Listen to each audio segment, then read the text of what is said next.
It is now 7 o'clock. Okay. Hello, it's 7 o'clock. I'd like to call this meeting of the Urbana City Council of the Whole, Committee of the Whole to order. Will the clerk please call the roll?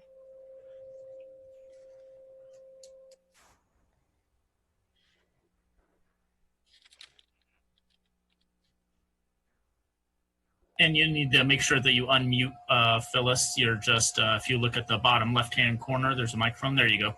Okay. Sharice, it looks like there's not quite a quorum there yet. So you might want to wait a few minutes. Okay, Call I'm the sorry. meeting to order. I was looking to see. I think we do have a quorum. I only see two others other than Sharice. Who else is there?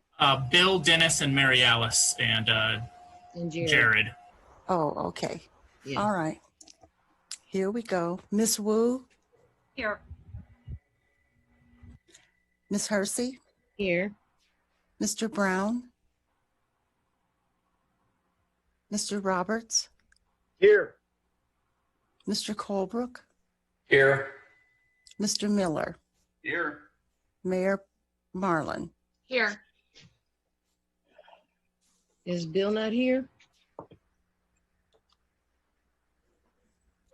Okay, I guess not. All right, moving on. We have a quorum. Okay. Okay. The first item is the approval of the minutes of the previous meeting. Is there a motion? I'll move approval of the meeting minutes. And I'll second it. Okay. The move approval of the minutes has been approved by Mary Alice and seconded by Bill Colbert. Are there any additions or corrections? I would like to make one addition or at least a change. Can I do that? You can. Okay. Lori Pearson asked that we be able to move the resolution number 2020-07033R to be one of the first things that we vote on when we get to the staff, the ordinances and such. And I didn't think that would be a problem. It'd probably be more time efficient. Or does anybody want to make a motion on making that change? We didn't vote on the approval of the minutes, though, did we? We need to have a roll call vote. Oh, that's right. We do, don't we? We didn't have a roll call vote on the approval of minutes. I'm so sorry. Let's go back to that. Point of order. Okay. Okay, Miss Wu? Yes. Miss Hersey? Yes. Mr. Roberts? Yes. Mr. Colebrook? Yes. Mr. Miller? Yes.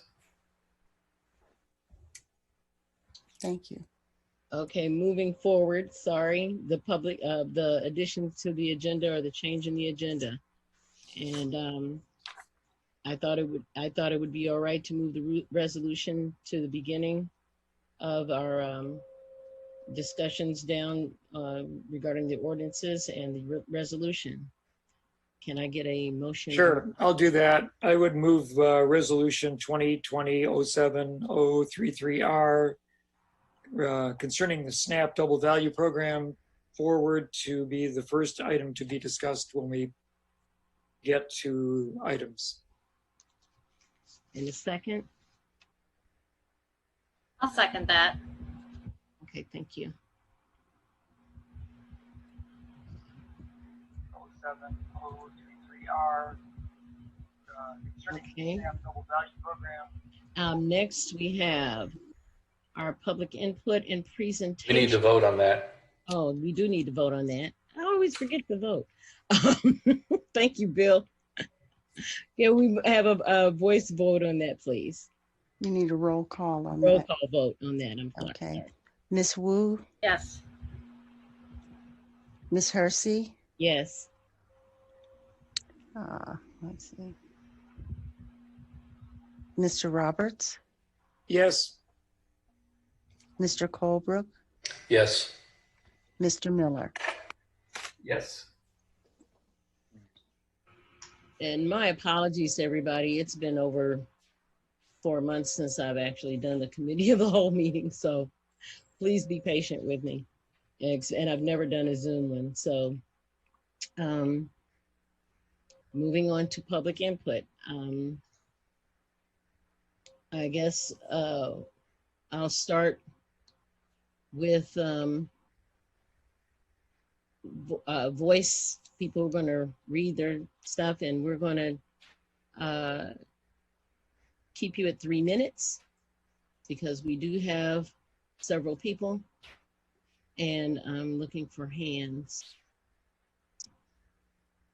that are raised. Okay, there we go. So I'll start with Alice Engelbretson.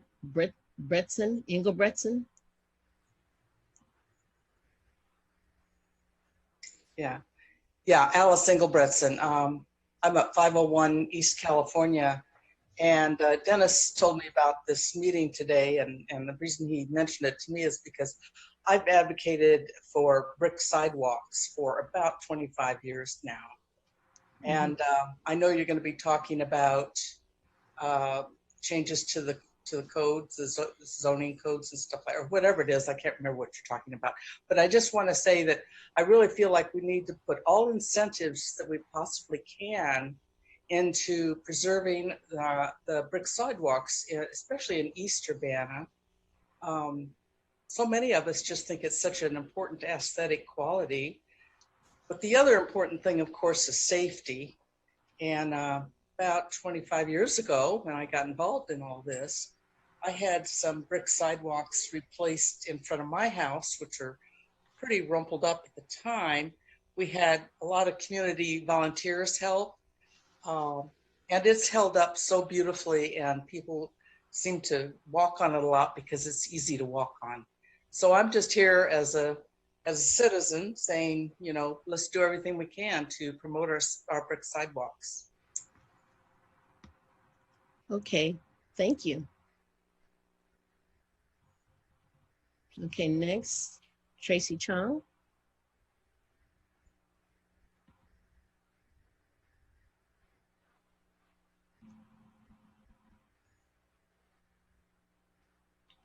Tracy?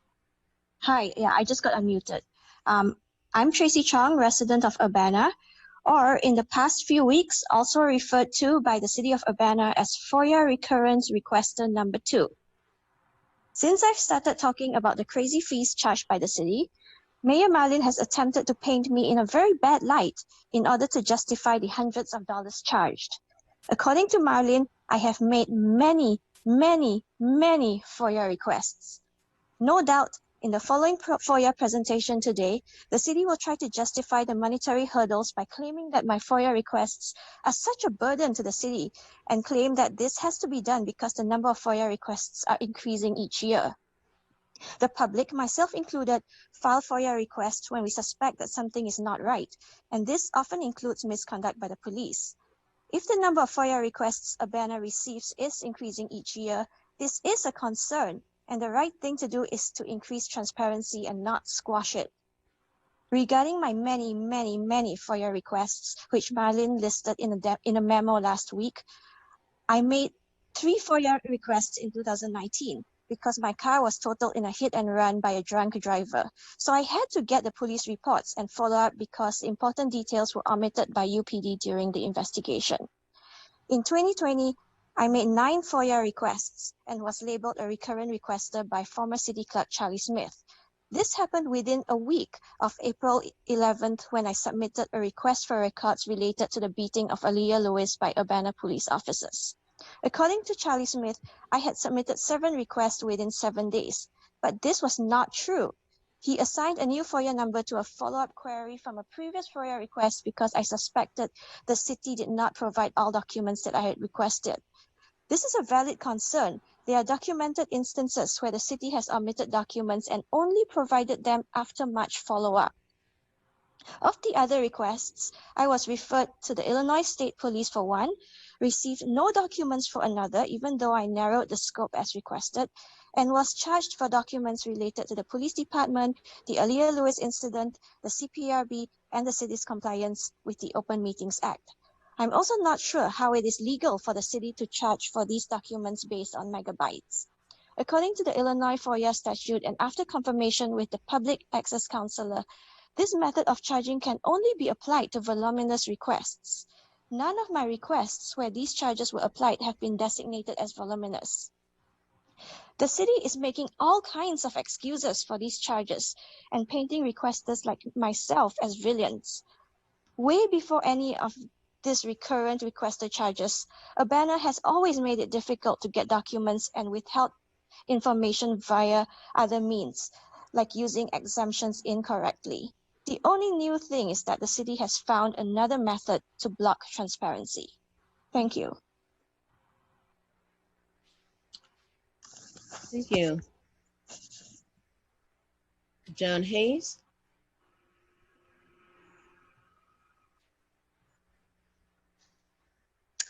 Hello, Mhm. can you hear me? Yes.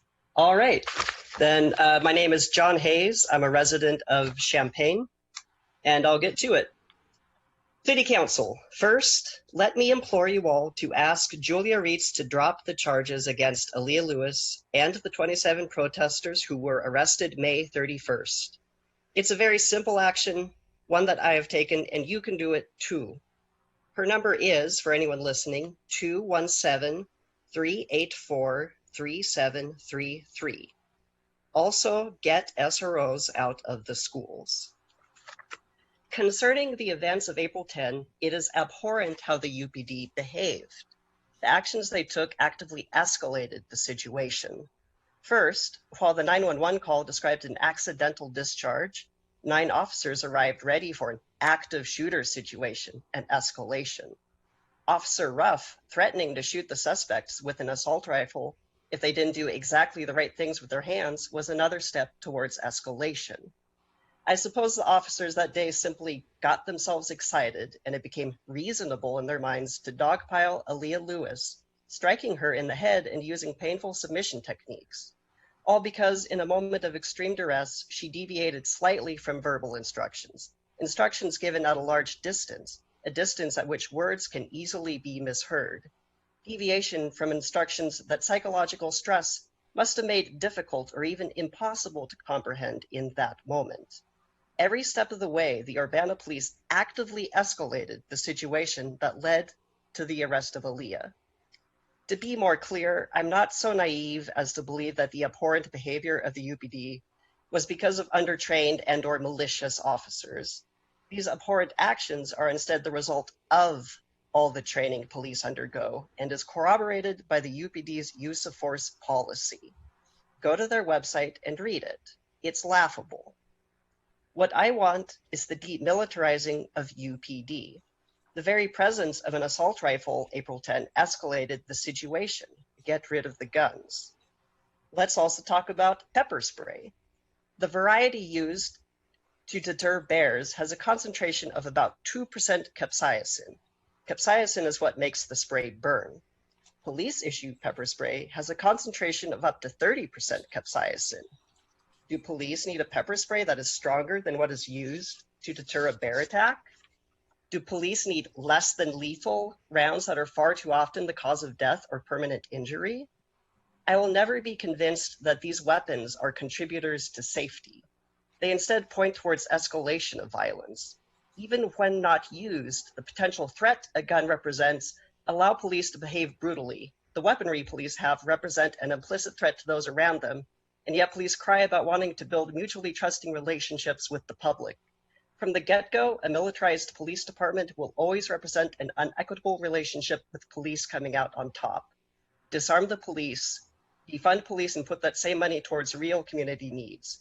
Affordable housing during a pandemic seems imminently recommendable. Thank you. Thank you, sir. Megan McDonald?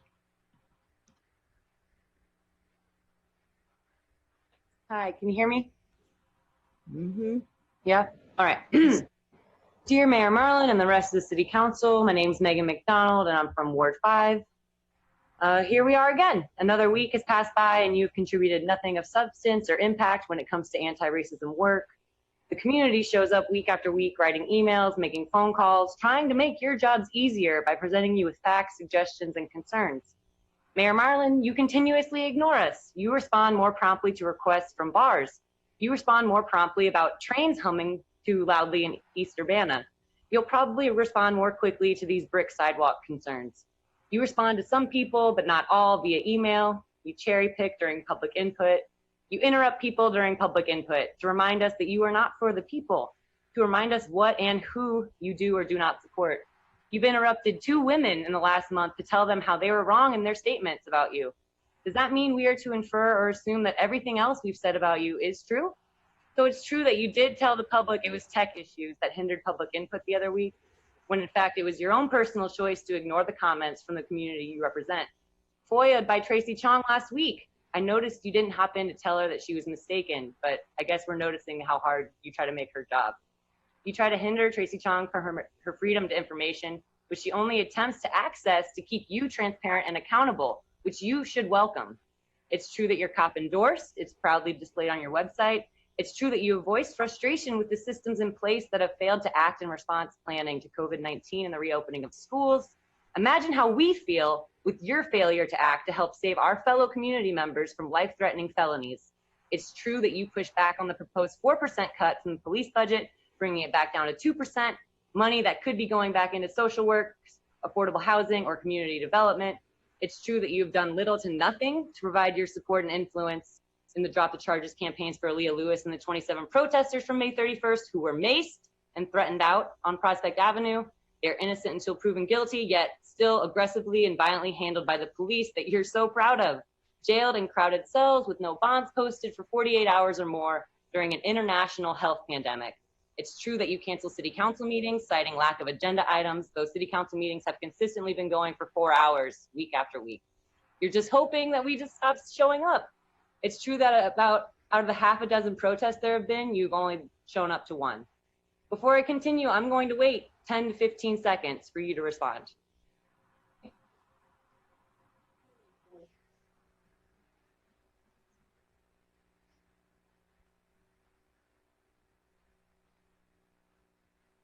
All right, well, I hope the community hears me today, because obviously this council isn't. Please email Julia Reitz at jrietz@co.champaign.il.us and urge her to drop the charges. And reach out to me at mcdonaldpress@gmail.com and learn how you can personally participate in mutual aid for the victims of police violence and aggression in our community, whether it be to help with food insecurity, loss of income. Yeah, and I look forward to Thursday's panel and watching the community again educate you. Thanks. Thank you. Then Jocelyn. Can you hear me? Yes. Hi there. I just wanted, last week when talking about support for police, Bill Colbrook was talking about the silent majority. And that was in the face of unprecedented public engagement and sort of vocalization of sort of the desire to see police budget cut, to see charges dropped against Aaliyah Lewis, et cetera. And I just want to talk a little bit about sort of the history of the term silent majority. That term was popularized by Richard Nixon during the Vietnam War, when he was suggesting that most people who are not in the streets and therefore were in support of the continued firebombing and loss of life that was the atrocity that is the Vietnam War. In 2015, then candidate Donald Trump started using the phrase while campaigning and said, it won a speech in 2015, "The silent majority is back and we are going to take our country back." He continued to use that phrase throughout the campaign, sometimes during his presidency, and recently during the protests against police violence and after the murder of George Floyd. When you position yourself on the side of a supposed silent majority, you're in bad company and on the wrong side of history. Leadership in general is about listening to the people and about doing what's right. There are times when it is okay to ignore the masses to stand for the rights of the few. However, this is not that situation. Right now, we are in the midst of what is the largest civil rights movement in history. Millions upon millions have taken part in nationwide and international displays to demand racial justice. And so far, the council has done nothing in terms of meaningful progress to move in that direction. I am grateful that the future of public safety is going to be discussed tonight, and I hope that you heed the voices that have been calling week after week after week after week for justice as we move towards defunding and abolishing the police. Reform like body cameras have been tried and failed decade after decade. We spent an hour and a half last week all listening collectively to the police say body camera footage is not something that the public gets to see. That's what the whole presentation was. They made a chart about it, and there's very, very specific ways where if you jump through all of the right hoops and are the right person being in that footage, that you can maybe get to see some of it, but it's all heavily redacted.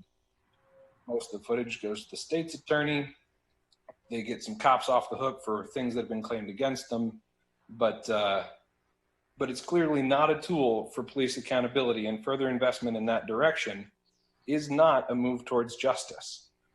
Reform was tried after Ferguson. Reform was tried after the '92 race riots. Reform was tried after the civil rights movement. This is tried decade after decade after decade, and we still see the overrepresentation of Black people and other minoritized populations in our jails, in our prisons, and having their lives thrown away. We need to try something else. At $11 million a year, it's worth trying something different when what we're doing is actively unjust. So I really hope that you move towards defunding and abolishing the police instead of further conversations that either try and claim some silent imaginary minority that doesn't think it's worthwhile to weigh in and maybe is on your side, versus the claims of the people again and again saying we need to be cared for, and it's your job to do that. Thank you, Mr. Jocelyn. Okay. Concerned Urbana resident, would you please state your name and address for the record? Hi, can you hear me? Mm-hmm. Hi, my name is Alana Ackerman. My address is Fairlawn Drive in Urbana. Okay. So I'm here again. As many people have stated tonight, we are here week after week. We are not here just for fun. We are not here just to, quote, quote, stir up trouble. We're showing up week after week because we have questions and because we want answers. So I will ask you my question again. City Council members, how can you use your power to get the charges dropped against Aaliyah Lewis? How can you use your power to get the charges dropped against the 27 protesters, 22 of whom are Black? Aaliyah Lewis has charges brought against her for literally being attacked by a police officer, and the 27 protesters had charges brought against them, felonies, for the simple act of protesting against an anti-Black system, against an anti-Black society. I can think of nothing more ironic than charging Black people with felonies and giving them up to $50,000 bond for protesting an unjust society. There's nothing more ironic. There's nothing more sickening. That's why we're showing up, many of us, week after week with these questions. What can you do with your power to support these people who have suffered injustice? So that's my question for you. And, you know, I've heard other people make comments tonight about wanting answers. I want an answer to my question about what you can do with your power. This is not a rhetorical question. I invite you to respond. I invite you, not just the mayor, every single person on city council. I would like an answer from each one of you. be creative, be imaginative. How can you use your power to support people who have suffered these injustices? And this call is for all community members listening today. We all have the power to call Julia Reitz and demand that she drop these charges. Someone else already read the number, 217-384-3733. Again, I invite you all to respond. I invite you to answer these questions that are not rhetorical.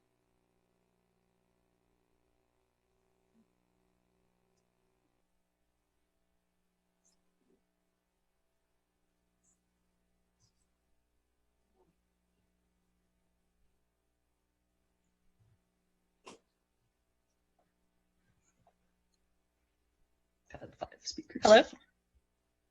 Sharice, you need to unmute. Sorry.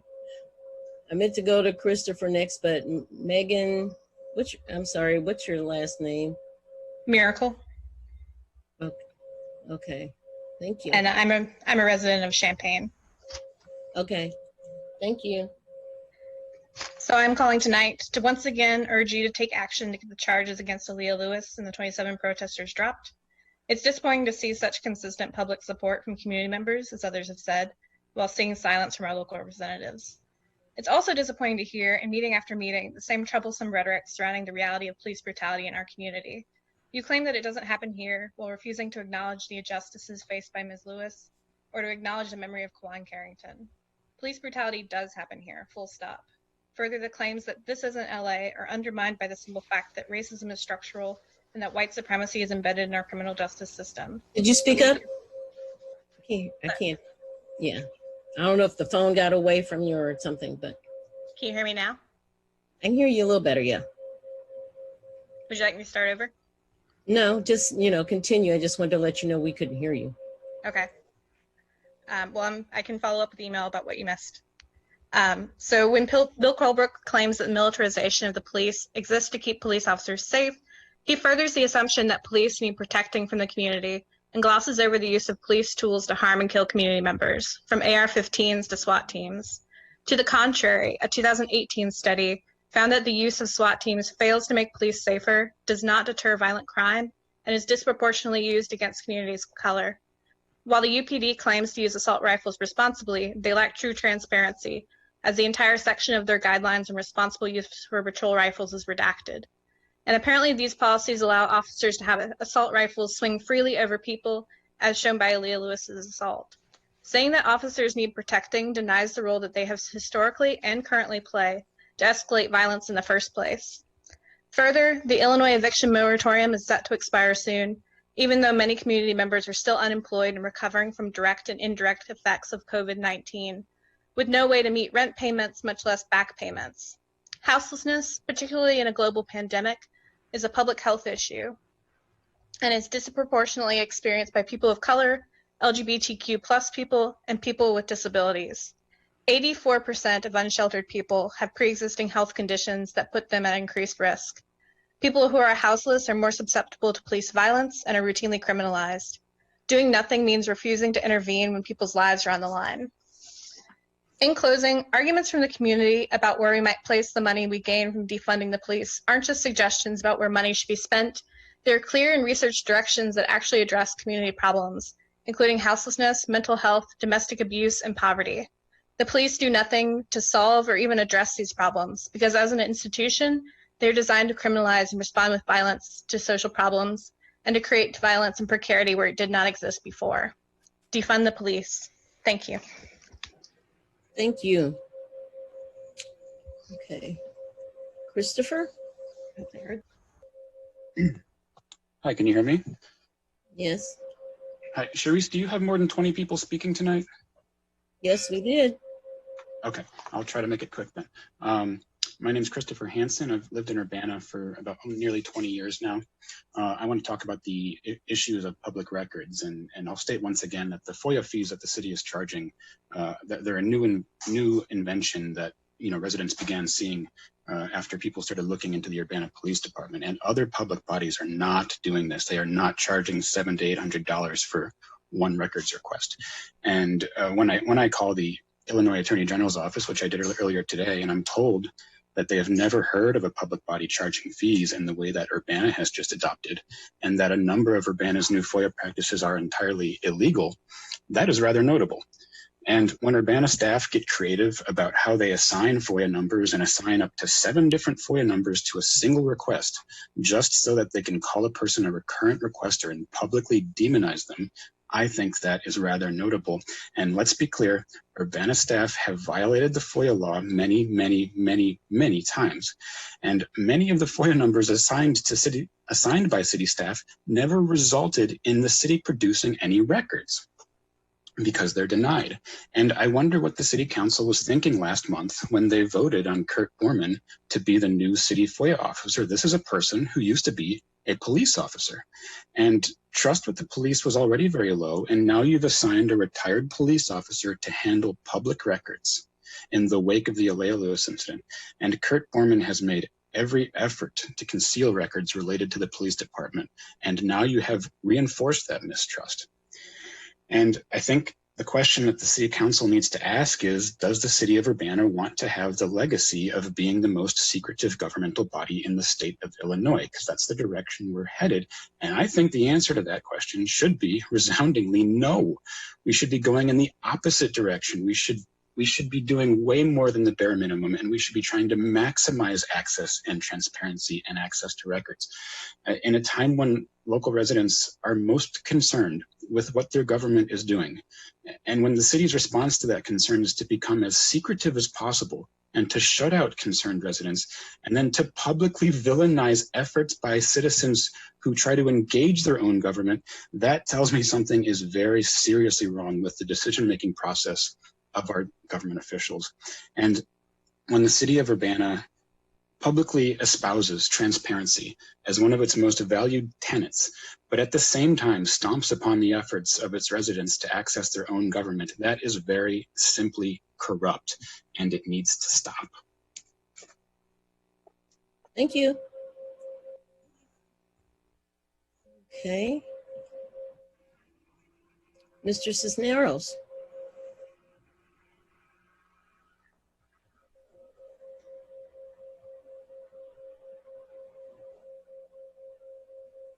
Mr. Cisneros?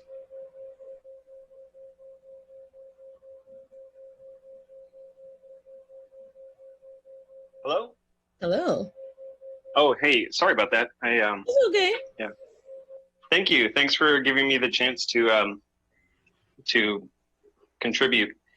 Yeah, I wanted to provide some comments for the discussion that you'll be having about policing issues.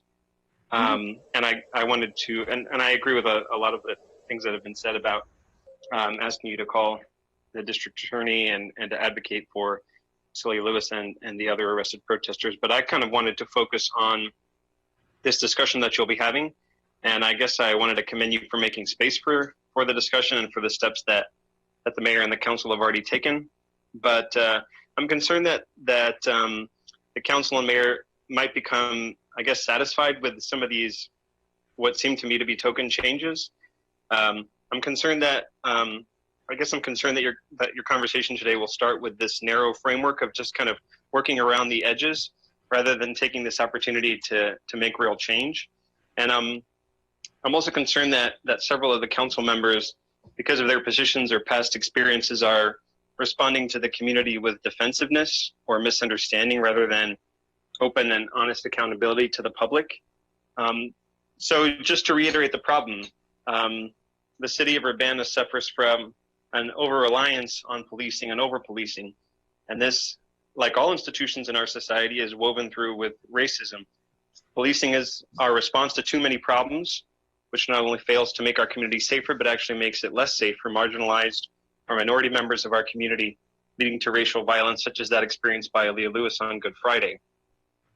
As former Dallas Police Chief David Brown said, "We are asking cops to do too much in this country. Every societal failure we put off on cops to solve. Not enough mental health funding, let the cops handle it." Schools fail, let's give it to the cops. Policing was never meant to solve all these problems. And we see this pattern in Urbana, like in all cities. Urbana PD spends just under $1 million a month. Meanwhile, the entire yearly budget for community development is roughly less than $2 million. So every month and a half of police funding is an entire year of community development funding, which itself obviously covers a whole host of things, not just things like substance abuse treatment or housing support. So and I think some of the other people mentioned this, but when these points are made at the council meetings, the usual response is, we need to offer more training and support for police to try and solve these problems. More money for de-escalation training, substance abuse education, courses in adolescent psychology. And it seems to me like that old saying, when all you have is a hammer, everything looks like a nail, except what we're doing is trying to figure out how we can make the hammer of policing more like a screwdriver. Let's add de-escalation training onto it. Let's add substance abuse training, rather than just using the right tool in the first place. And so this is, I think, what these calls to defund the police mean. It can sound abstract, but it really is concrete. We're asking the city to take a hard look at the way policing is done in Urbana, to evaluate where our money is going, how that money may be perpetuating problems of racism, of inequality, and to work with the community in a democratic way to transform policing, to make it serve the community. And the thing is, there's so many models and recommendations for this right now that it's that we can't act like this problem is just too big to tackle, or just kind of rely on these minuscule symbolic changes. And just one example is a report by the Justice Collaborative, which is this team of legal experts and scholars studying criminal justice. And they recently just released a report that recommends 10 concrete things that cities can do to reduce their over-reliance on policing and to make communities safer. And they're all excellent ideas. I'll send the report to the council. But for example, they provide lots of examples of cities that have created teams of mental health experts and social workers trained in de-escalation as first responders to these situations. They provide examples of communities who've replaced police in schools with student safety coaches who specialize in mental health and restorative justice and can build these positive relationships with students, and lots of other things. So, Mr. Cisneros, your time is up, but I really thank you for all that information. I do appreciate it. Really. Okay, thank you. Really, thank you. Ron Kester? Actually, Mr. Kester, am I saying your name correctly? Hi, my name is Ron Kester. Can you hear me? Yes, thank you. I live at 1209 West Oregon Street in Urbana, and I'd like to share some thoughts about defunding the police. Defunding the police in favor of a new approach to public safety makes sense from many perspectives, but the most compelling perspective for me is nonviolence. I believe a nonviolent approach to civil authority is the only sustainable governing position we can take. When someone experiences a crisis of poverty, nonviolent intervention is how we want our municipal government to respond. When a family needs help managing a mental health emergency, we want those who arrive to bring peace to the situation through language and treatment. When a couple experiences domestic conflict that threatens to be violent, we want the knock at the door to inspire sobriety and long-term solutions. By contrast, notice that there is no such thing as a nonviolent criminal justice system. Whether the violence is implied or actually used by police officers, jailers, or felony court judges, through individual actions or systems of punishment, the result is the same. The state's moral authority is derived from its willingness to do violence. That's a contradiction, notice. Moral authority has no substance if it's projected onto the people by force of arms. The result is that a wartime ethics is now a visible presence in everyday life, propelling a cycle in which we ask more of the police, put more police on the streets, and give them more weapons. A nonviolent approach to civil authority proceeds with an ethic of partnership, and thereby has the potential to develop true relationships with people from all walks of life, based on values like trust, compassion, and mutual commitment. Even more, a new approach to civil authority based on nonviolence can go where the police, the courts, and the prisons can't. Diffusing the tension before it becomes crisis, addressing the trauma that surrounds emergency, and exposing historical racism and economic injustice to the light of day. Does all this sound like wishful thinking? Any conversation about defunding the police is bound to include uncertainty. Without a willingness to use force, we imagine that the problems would be worse, perhaps catastrophic. This vision of perpetual crisis seems characteristic of wartime ethics. Instead, imagine practitioners of nonviolence who are as well-trained, well-funded, and well-supported by municipal government as the police currently are. That's what I think we are trying to make when we imagine defunding the police. Sure. It's a vision that deserves high expectations. But thank you. can only be managed by a city that has Okay. resources. Thank you. There's somebody talking. I don't know. Okay. It's Dennis. Okay, sorry. Alan Axelrod. Oops, sorry. No, that's okay, Sharice. I'm on, right? You can hear me? Yeah, you're on. I'm sorry, I hit the wrong button. Okay. Could I at least see the timer as I go, please? Yeah. Thank you. As soon as it comes up. Okay. So I wanted to first revisit the night that Police Chief Serafin was reappointed by a vote of all but one in favor. And I bring this up not because, you know, immediate municipal needs might have dictated his reappointment, but because only one of you decided to make even a symbolic gesture towards real harm that was done in this community. And that leaves me disappointed. Similarly, any one of you could have personally provided a recommendation to drop the charges against Aaliyah Lewis for a police officer losing their temper on April 10th. That has not been done to the best of my knowledge. I hope to be wrong. The other thing is quite concerning, that we would reappoint a police chief who stated that de-escalation could not be facilitated on April 10th because they believed a gun to be present. It was indicated in the phone call. It's a reasonable belief. But let's just note that they could use that excuse under any circumstance. And that puts a burden, or it actually makes it very, very difficult to ensure that de-escalation would at all be used. We have to demand more from our civil servants.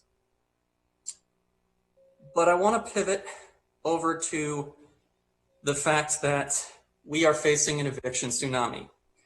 The Illinois Housing Development Authority, over their 53-year existence, has helped finance 255,000 homes.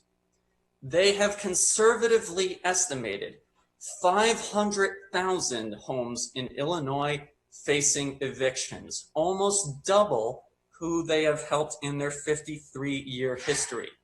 And I want to talk about something that you can do about it, because we do not have enough funding for this. We do not have 53 years worth of funding. We do not have 106 years worth of funding either.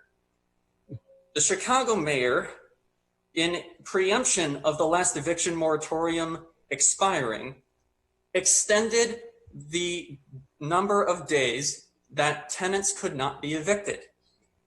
Any one of you can ask legal counsel whether such powers exist for the Urbana city government and how that could be realized. I am asking you, I am begging you to ask your lawyer if you can help. Thank you. Thank you, Alan. And as soon as I can get to it, Sarah Nixon.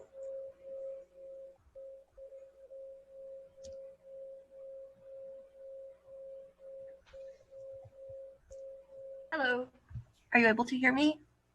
Yes. My name is Sarah Nixon. I am an Urbana resident, and I'm speaking tonight to the council to say that if you have been listening to public input for the many past months, or for the past many months, you will have heard that those who know Aaliyah Lewis describe her as an absolutely lovely person, most notably from Danielle Chenoweth. Now, last month, the minister of my church and members of community groups that support Aaliyah Lewis and that denounce the unconscionable prosecution against her gathered in front of the Champaign County Courthouse on the day that she was scheduled for a pretrial hearing. I joined that group at the courthouse, and this afforded me the opportunity to meet Miss Lewis. I spoke with her in person, and I can attest 100% to this fact. She is sober, quiet, gentle, and wise beyond her 21 years. I want to mention another characteristic of Miss Lewis. Now, not to put a fine point on people's body weight, but you should know that Miss Lewis is physically tiny. And this isn't obvious from the bystander footage of the assault that she suffered. Perhaps partly because she was wearing sweat clothes, and perhaps the cops are of comparatively short stature. But I literally could have carried her around in a piggyback in front of the courthouse without much effort, and I am not a large woman myself. Now, the reason I highlight this fact, which would otherwise be quite irrelevant, is let's remember that the Urbana police are playing the victim card and claiming that the 3 officers who attacked her were assaulted by her. And one, I think Officer Cervantes, the one with the longest rap sheet of prior complaints, even alleges that she inflicted on him a broken thumb. Now, if it's true that an officer sustained a broken thumb, it would most likely have been from punching Miss Lewis. Advocates have been asking to see the medical evidence of this broken thumb, and of course, none has been forthcoming. It will emerge at trial, if it exists, and trial is where Miss Lewis is courageously determined to take this. So in this context, her size does become relevant. I would estimate that the big bad cop attacker, according to the official narrative, weighs in at around 90 pounds. Now, my research into broken thumbs shows that it is, unsurprisingly, rare to incur a broken thumb when someone rare to incur a broken thumb from someone resisting your attack or attacking you. Okay. It is, on the other hand, common to suffer a thumb fracture known as Bennett's fracture, and it's the most common thumb injury overall when you have punched somebody. A Bennett's fracture, and I'm quoting now from a medical source, quote, usually occurs when there is a force applied upon a flexed metacarpal, such as punching a hard object. And it's most common, quote, in athletes participating in boxing and other contact sports.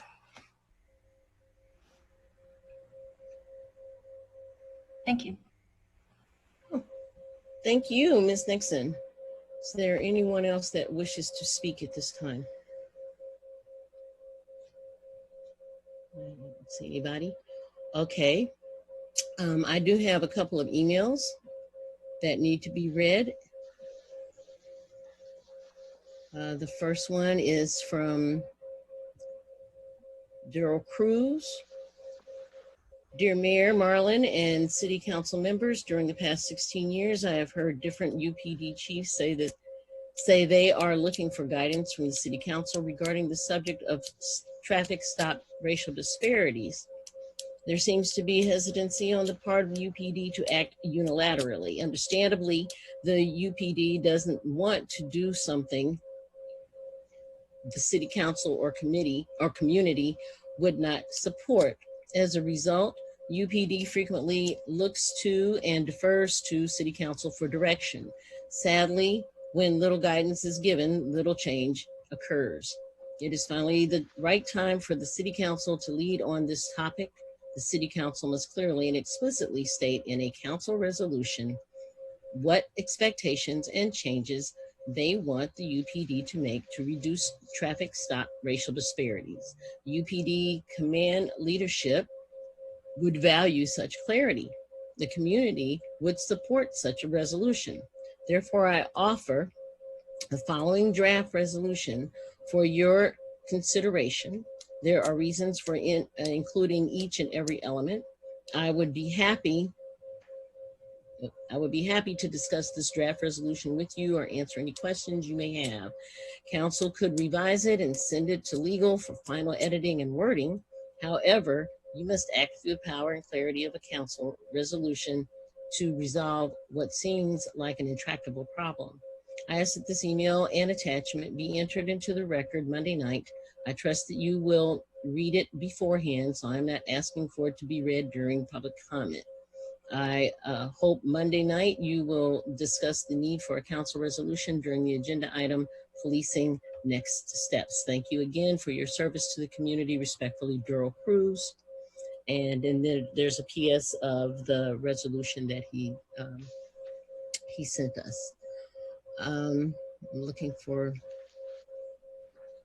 other, okay.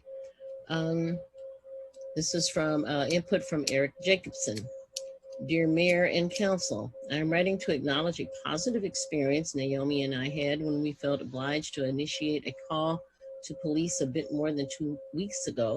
A very loud argument had broken out about half a block from us, involving a group of about half a dozen people. From the volume and body language, we feared there was a potential for a breakout into violence. When the police came, they just talked, listened, got everything settled down, and asked the group to disperse. We thanked the officer who called to follow up, but thought we would make the thanks more public. Eric Jacobson.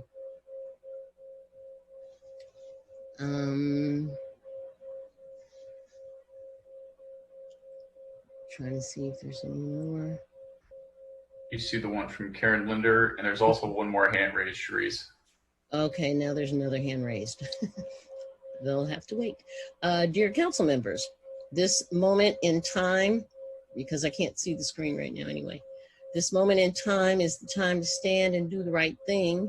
See that the state's attorney drops the charges against Aaliyah Lewis. Please do not sit by and watch the UPD ruin the life of one more person of color. We failed the family of Kwame Carrington. Please do not fail Aaliyah Lewis. Looking forward, as a community, we need to pour more resources into lifting people of color up. It is imperative to make our budget reflect this by moving more money away from policing and into education, mental health services, and grants, especially designed to support Black-owned businesses. We can make a difference and we can lift people up. Thank you, Karen Linder. And I think that's all that I have. There's another one from Theodore Johnson. You have that one? Maybe you should read that one because I'm not seeing it right now. If you could read that one, Jared. Sure, this is from Theodore Johnson. Dear City Council members, I'm writing to ask that you please consider an effort to invest funds toward rectifying racial discrimination and disparities similar to the effort recently undertaken by the Asheville, North Carolina City Council. That effort is covered in this article from USA Today. We hyperlinked to the article, Asheville passes reparations for Black residents. And it continues, whether an effort like this in Urbana is presented as reparations as it was in Asheville, or simply as a commitment of funds to programs specifically working to end racial discrimination and reduce racial disparities, I think a program like this should be a top priority for the Urbana City Council going forward. Though I know the council is already involved in great many efforts towards ending racism in our community, I think that a program like that in Asheville would give even more focus and rhetorical power to these efforts, and a strong commitment towards ending racial discrimination and disparities in income, policing, incarceration, housing, and education will help increase community faith in public institutions. Thank you so much for all that you do. Thank you, Jared, and because I still can't find that one. I do have something here from Cheryl Brooks. I am writing to express my frustration with trying to obtain FOIA documents from the city. On May 29th, I made a request consisting of 4 parts relating to city staff emails and police injuries and complaints. Despite this being my first ever request, Kay Meharry declared I was a recurrent requester and would be subject to a 21 business day response time rather than the standard 5. When I asked what all of these supposed requests were, she refused to provide a written response and instead asked for a phone call. This immediately seemed strange to me, as if Kay Meharry were trying to do something off the record. So I instead submitted another FOIA request to learn about my previous FOIA requests. Once again, I was labeled a recurrent requester and had to wait 21 business days for a response. In the meantime, I received a response to my first FOIA request for each of the 4 parts. I was being charged $20 for a small PDF file as well as $7.97 for flash drive, a total of $87.97. Despite the fact that I requested the information be sent via email. The city is, for some reason, insisting on a physical format of data transfer. This seems especially strange during a pandemic when Mayor Marlin herself has encouraged everyone to stay home as much as possible and avoid contact with other people. I submitted an email. Lost my place. I submitted an email to the council during the July 13th meeting and received a response from Mayor Marlin. You don't meet the threshold of recurrent requester. We will follow up with the clerk's office. Thus far, nothing has come of this promise. Shortly thereafter, I received a response to my request about being a recurrent requester. Once again, I received a charge of $20 for a small PDF file and $7.97 for a flash drive, $27.97 total. This is simply in regards to previous requests I have supposedly made. It has been almost 2 months since my first request was made, and I still have no documents in hand. The city is seeking $115.94 for some simple information that should be readily accessible to citizens. It seems as if anyone at the city does not want to give information, does not want to give information to will be labeled a recurrent requester in the hope that the extended response times and extraordinary fees will make them simply go away. This is a shameful way to handle the exchange of information that by law should be available to everybody. Okay, and Austin Hoffman, if you can talk, Austin. Can you hear me all right? Yes. Okay, thank you. Hi, my name is Austin Hoffman. I'm an Urbana resident in Ward 5, and I'm a proud member of the Graduate Employees Organization, the GEO, at UIUC, Local 6300. And I'd like to take this opportunity, speaking of organized labor, to discuss the role of police unions in enabling extrajudicial murder of civilians and protecting killer cops. Like most labor unions, my union fights for better wages and fair working conditions for my colleagues and I. Police unions do this for their members too, but this is not all that they do. They also bargain over legal representation during prosecutions against police officers with histories of violence and abuse. They bargain over the length of time police are allowed to wait until they give an official statement after incidents of deadly force and brutality. They bargain on restrictions of releasing body cam footage. They provide police with more leeway to shoot or kill someone if they feel quote unquote threatened.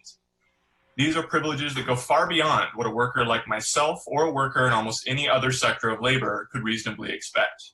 And these are just a few of the reasons that police unions themselves used to be illegal, because local government officials worried about the deadly possibilities of allowing armed agents of the state to collectively bargain. Today, we are seeing the tragic consequences of giving police the power of organized labor. A 2018 University of Oxford study and a 2019 University of Chicago study found direct positive correlations between attainment of collective bargaining rights for police and incidences of police violences, murder, and civilian abuses. I'm happy to provide you with all these sources and many, many more because I do research for a living. Additionally, many states have what's called a police bill of rights, which is legislation that further protects them from accountability. In Illinois, this includes restrictions and delays during interrogations and gives police unfair access to information and recordings to officers who are under investigation. Given the history of police unions in protecting killer cops and opposing even the most tepid of social reforms, it is all the more concerning that Mayor Marlin proudly touts her endorsement of the Fraternal Order of Police Lodge number 70. Just for reference, the National Fraternal Order of Police endorsed Donald Trump in the 2016 election and will almost certainly do so again. So I hope you're proud of the company you keep, Mayor Marlin. I implore this council to terminate and not renew any and all contracts they have with police unions, which keeps the wallets of police officers fat while many of your constituents struggle with unemployment, lack of accessible housing, and education. The FOP undoubtedly hinders your ability to answer our demand to defund the UPD and divert those resources to things that actually keep our communities safe, which we've provided you abundant examples of over the past 3 months. So thank you for your time, and I look forward to seeing tangible action from you all on this. Thank you, Austin. Okay, seeing no other hands raised, and having read at least the emails that I got, is there anyone else? Okay, thank you. Moving on, we also have a presentation, a FOIA presentation. Go ahead, Carol. Okay, great. So I will begin and I will share my screen. I have a PowerPoint here.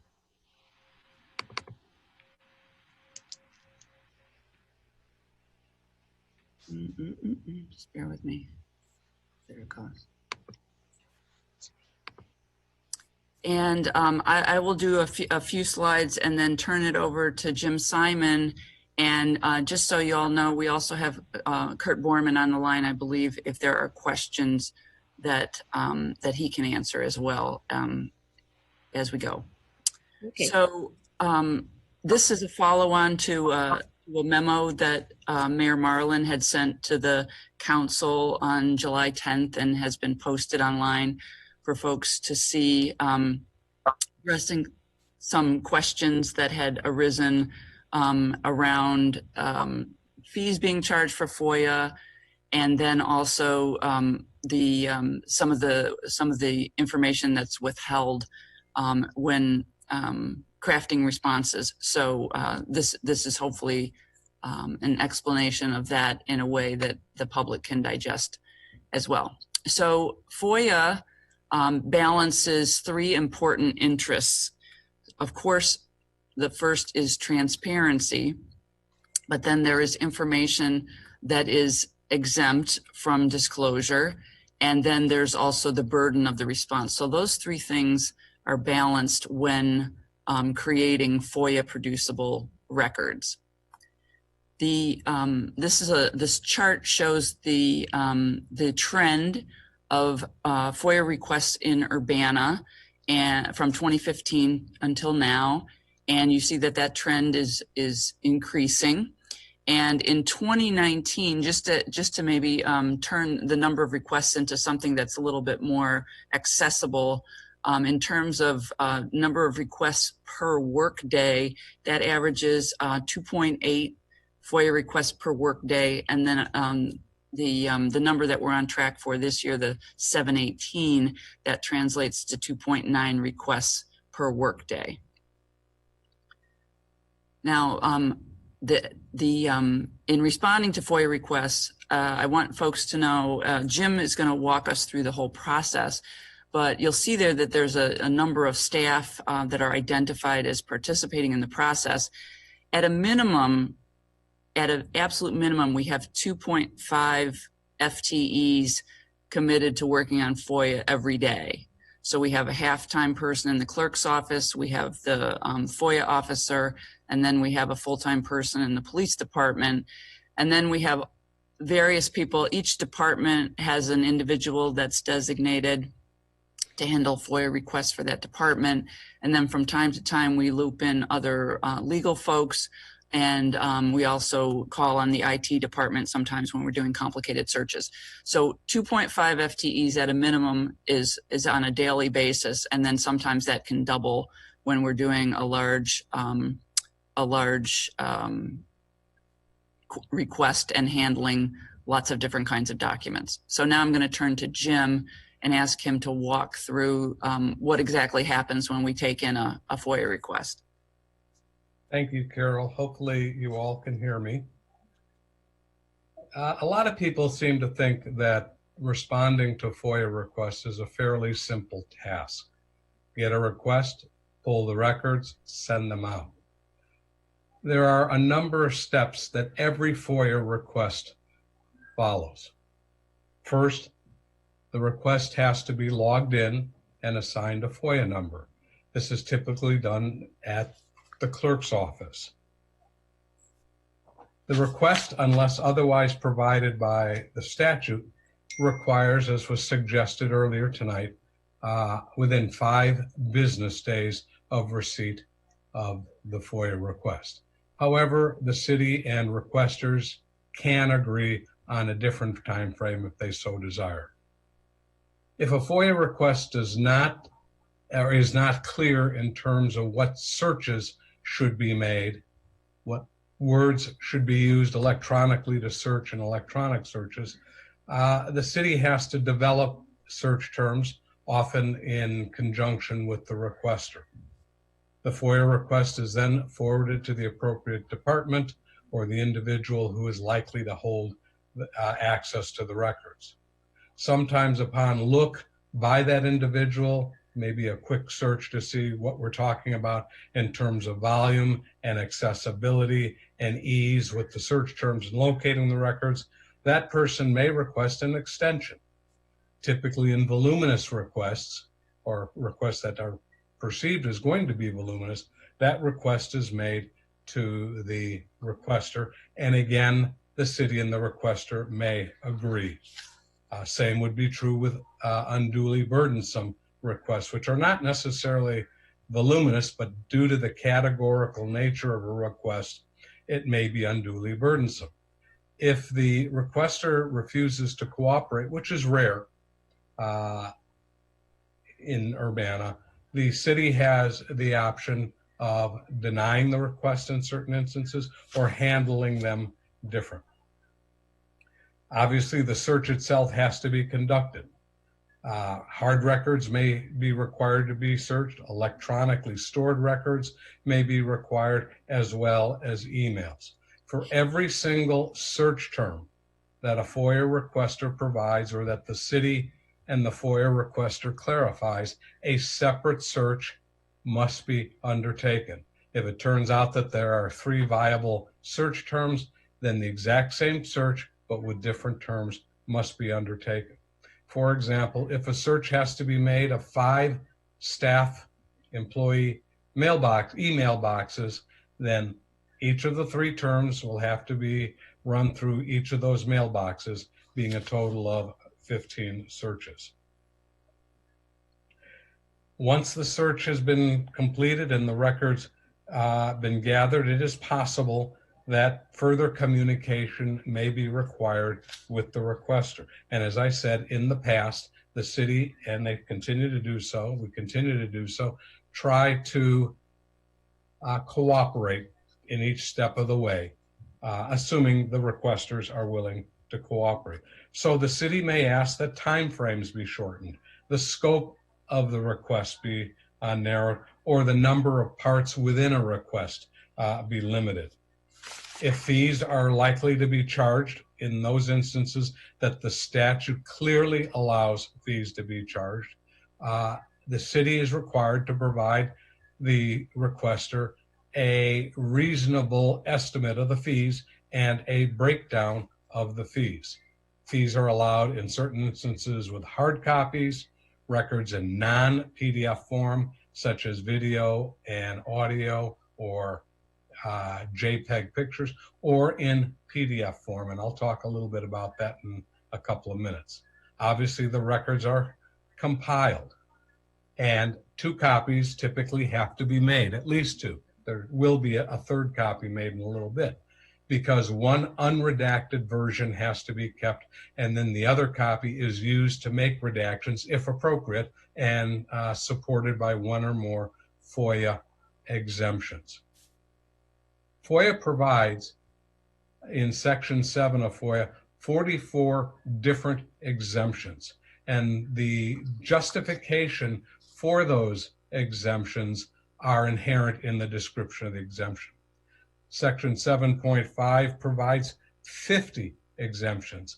These 50 exemptions are related to other statutes that are not FOIA statutes, such as the Worn Body Camera Act.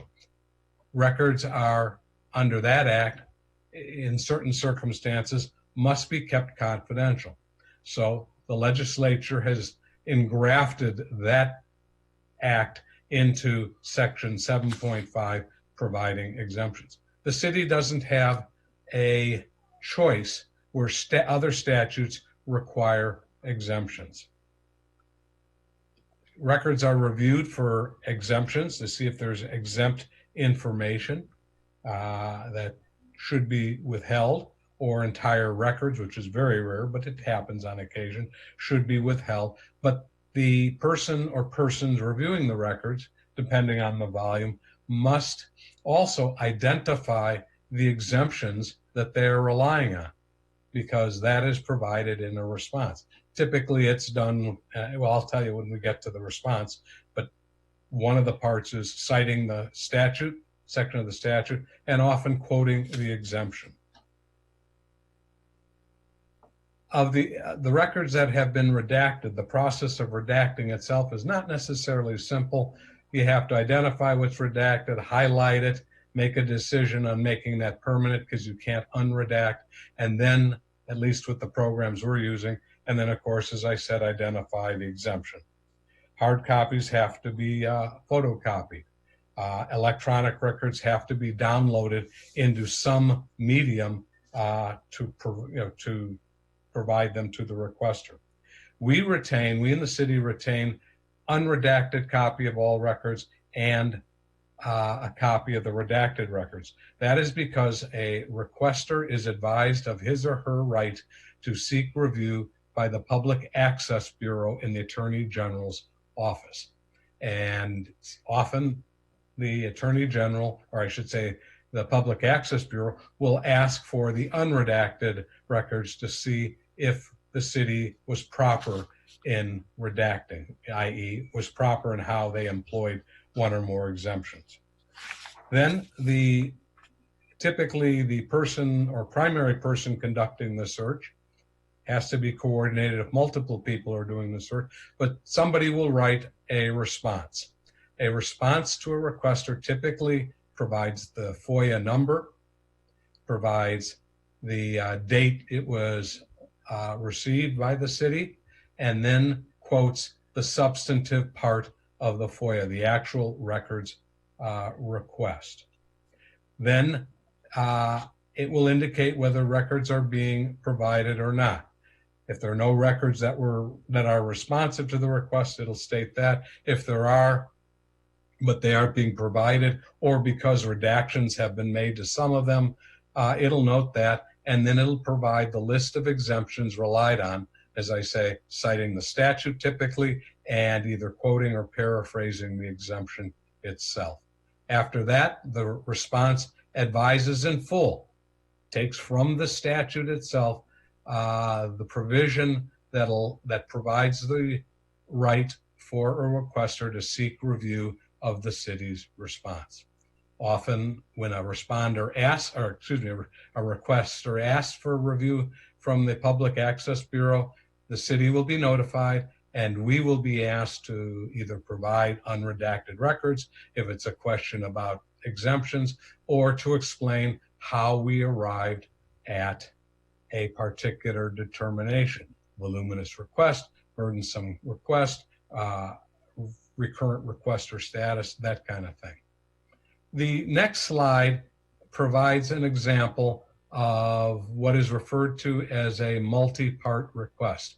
The statute uses the word categorically, or categories, multiple categories seeking different records. Each part, and this one lists 5 parts, each part has to typically be searched independent of the other parts, using whatever search words might be appropriate. It may be calling for a search of 2 people's email boxes or files in one instance, and a search of 4 email boxes and 2 people's files in another instance, etc. Each search is treated as if it's an independent FOIA request for gathering records only. Any part may qualify as an unduly burdensome request or a voluminous request, and the statute has provisions on how the city can handle those 2 categories of requests. They are not synonymous. The next slide gives an example of an unduly burdensome request. Either by the language, it's overly categorical or general, that it might require searching a huge volume of records in possibly multiple locations. Again, the city tries to cooperate with a requester to narrow or at least clarify an overly broad request so it isn't overly broad. And far more often than not, requesters are very cooperative with the city, and they arrive at some kind of an agreement on how to proceed, and the city confirms that and then proceeds per the agreement. But for those requesters who refuse to address this kind of an issue, that they won't change, the city has the right to deny the request under FOIA.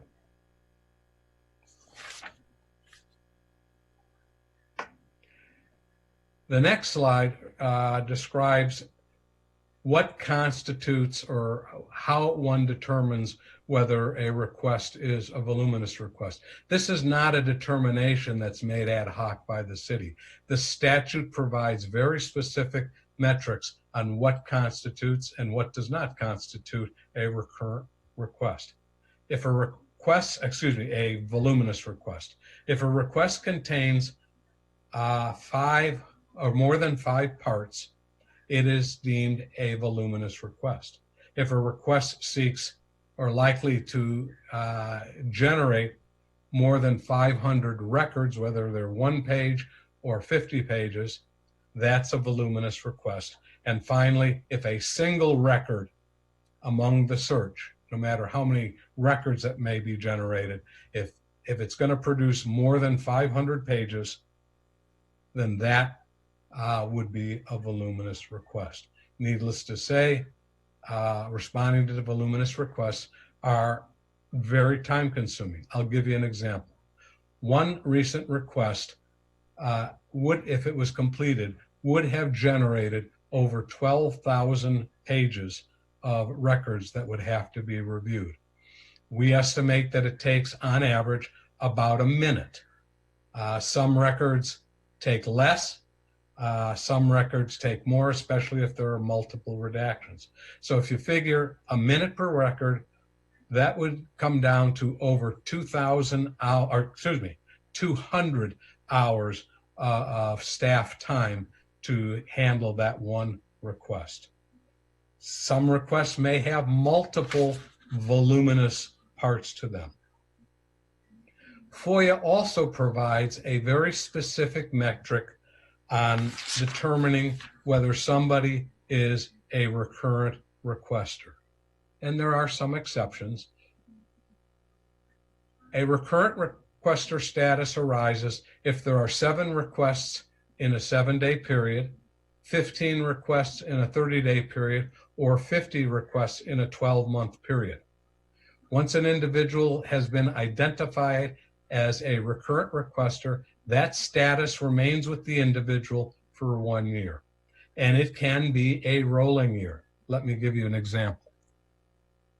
If an individual submits 7 requests during a week, 1 each day, that person is classified a recurrent requester. If that person then goes on to submit 5 more each the next day, 5 days, the 1-year period or the determination of further recurrent requester status is made by looking at the last request and counting backwards. Thus, in my hypothetical, the 1-year classification would be extended for 5 days. There's been a lot of discussion on how do we count a request. If a request comes in that has 5 or 6 parts or 2, that's considered 1 request. The parts are not counted. As I indicated, FOIA provides the city with some relief if a request has more than 5 parts, but it does not deal with determining whether someone's a recurrent requester. It as I indicated, indicates that the person or that the request is voluminous. And by voluminous, that means the city is given 21 days in which to respond rather than 5. So contrary to what some people have suggested, if one request has multiple parts, it is considered a single request.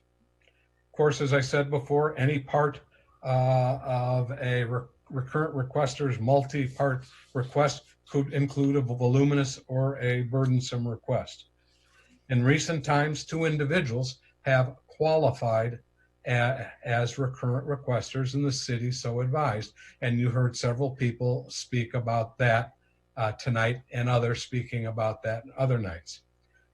Those 2 individuals brought their concern by a request for review before the Public Access Bureau. In one instance, the Public Access Bureau agreed with the city. And unless something has come in the last hour or 2, the Public Access Bureau has not made a determination regarding the second individual. So apparently they are still kicking that one around. Needless to say, they are swamped with all kinds of requests for reviews throughout the state. To my understanding, though, that individual has since gone on to clearly qualify as a recurrent requester. As the discussion, let me go back to this table. These 2 individuals, since sometime towards the end of 2018, you can tell that by where it says count in the table, number 1, 2018 F670, that's a FOIA number that is in consecutive order for that year. That's how we assign numbers, the year, the F for FOIA, and then consecutive numbers. So obviously, this is one towards the end of the year. I don't recall how many total FOIAs were submitted in 2018, but this one is towards the end. So in a little over a year and a half, 2 individuals have submitted 57 separate FOIA requests. Some of those FOIA requests have had 88 different parts, whether it's 1 part in a request or 3 or 4. The requests, not the parts, the requests of the total FOIA submitted during this period, this little over 1.5 years, represent 13% of all FOIA requesters. FOIA authorizes public bodies to charge requesters fees in certain prescribed instances. We do not make up the fee amounts. The statute not only, if fees are to be charged, the statute requires the city to provide what is called an accounting for those fees, i.e. exactly how those fees are to be charged. If any requester asks for hard copy records, they get the first 50 free, and after that, a public body can charge up to 15 cents per page, starting with record or the 51st page.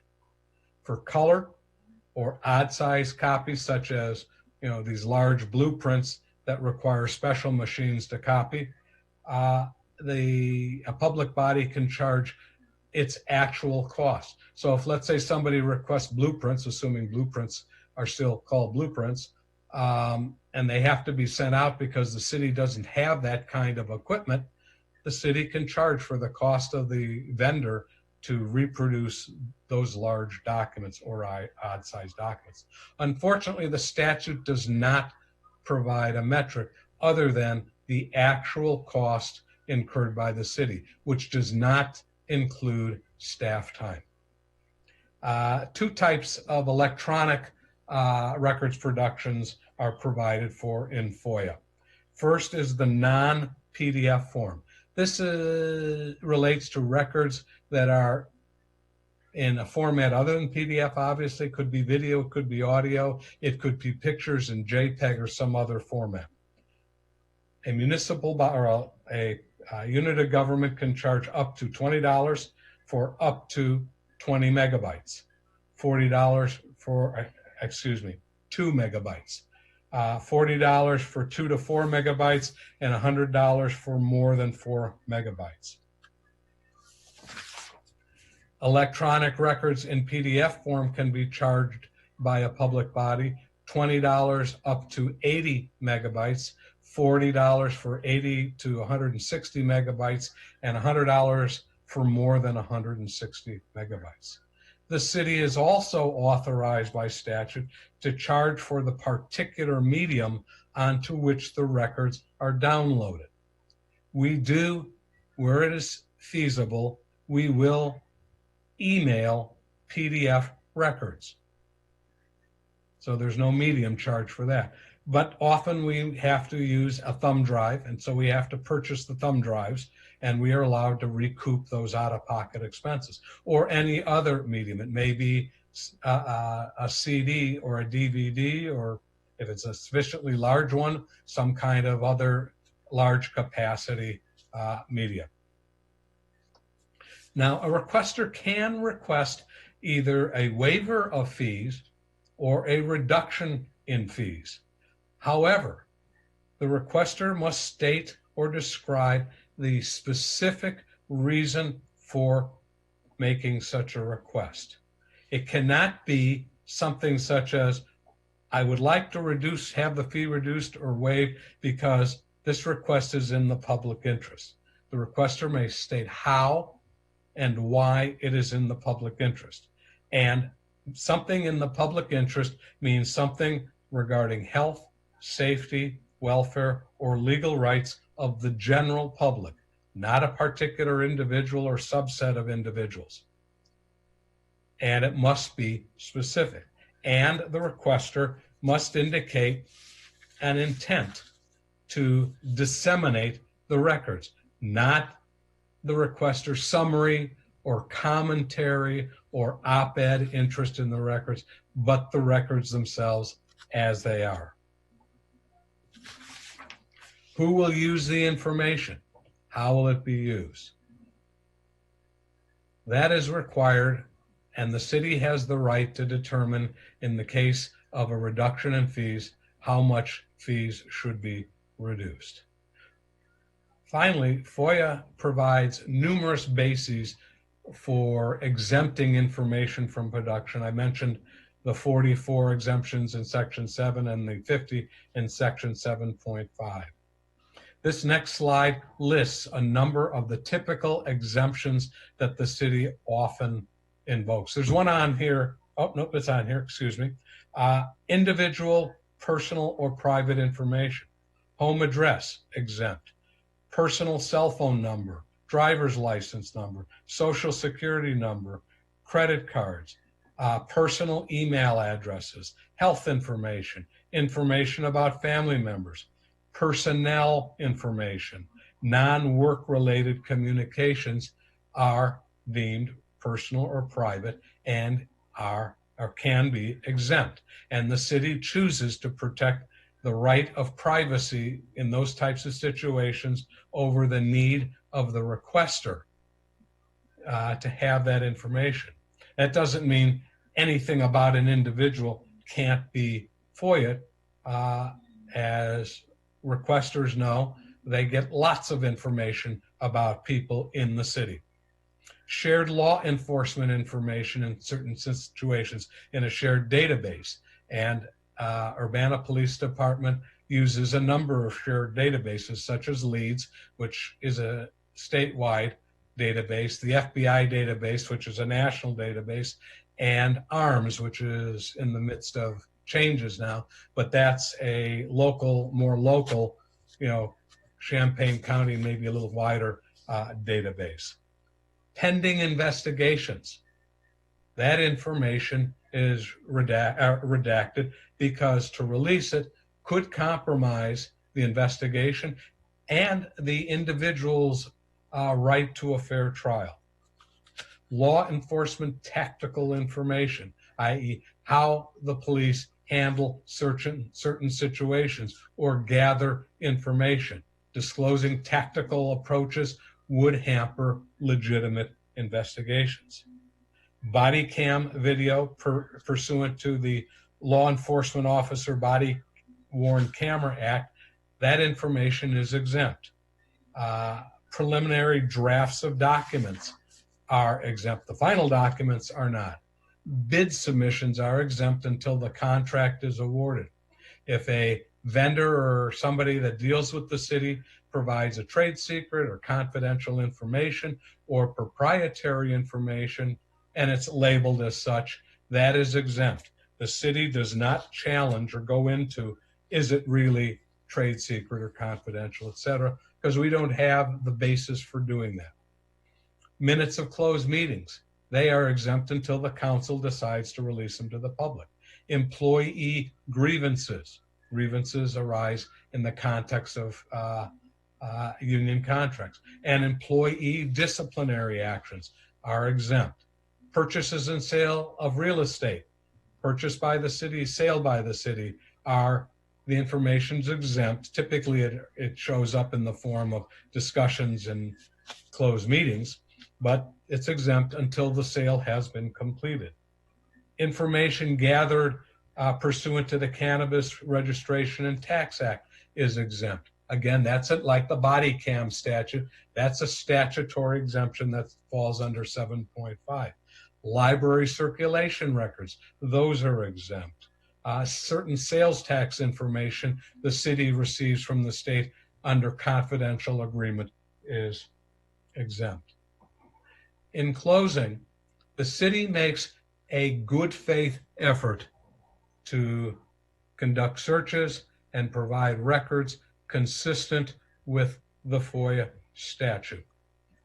We try as much as we can to work with requesters so we can provide them the information they truly want. And in talking with a number of people who have handled communications with the PAC, and I've handled a number myself, and I've had direct communications with a number of PAC officers.